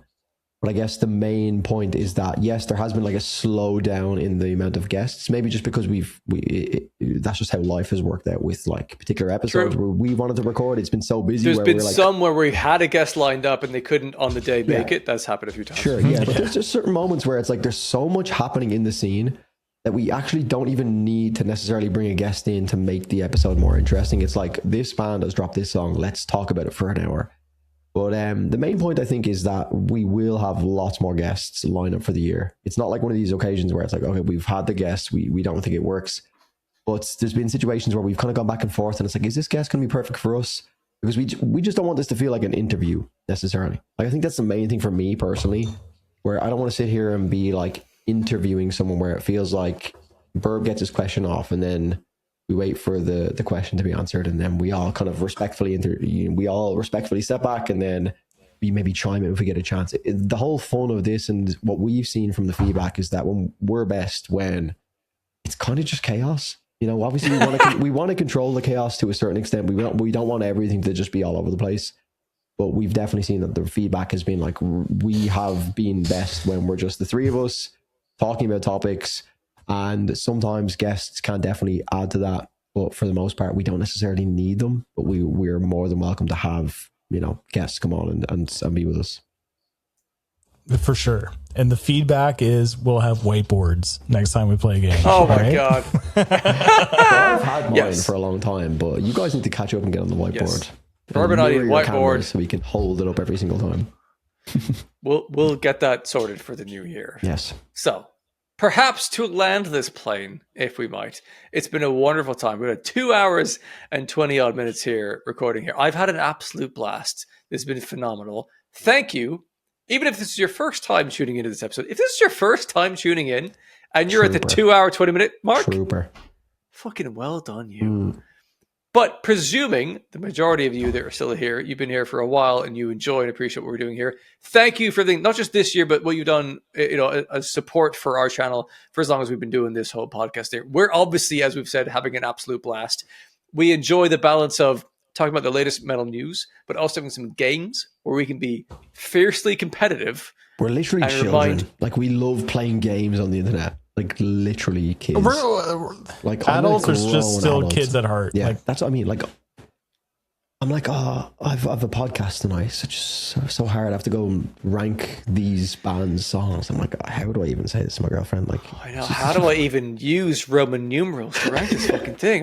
it's insane. Like, yeah, insanely grateful. Like, we just get to have fun for a job. This is the thing. hell Ultimately, yeah, boys. Hell yeah. we're having fun and we are so grateful, and it's a wonderful side effect that you're also having fun enjoying what we're doing. So thank you very much for being here yourselves. Thank you for all the support. Anyone on Patreon, the YouTube members, or even if just you watch every episode that we do, or you comment here and there, it's phenomenal to have you along for this journey. Really appreciate you, because clearly you also evaluate the ability to, with nuance, discuss a bit of metal and enjoy it for the wonderfulness that it can possibly be in this format. So thank you to you. Hope you have a lovely festive time, and we will see you in the new year in 2026 for who knows what, but definitely more metal music, more good chat, more good times. That's what we're here for.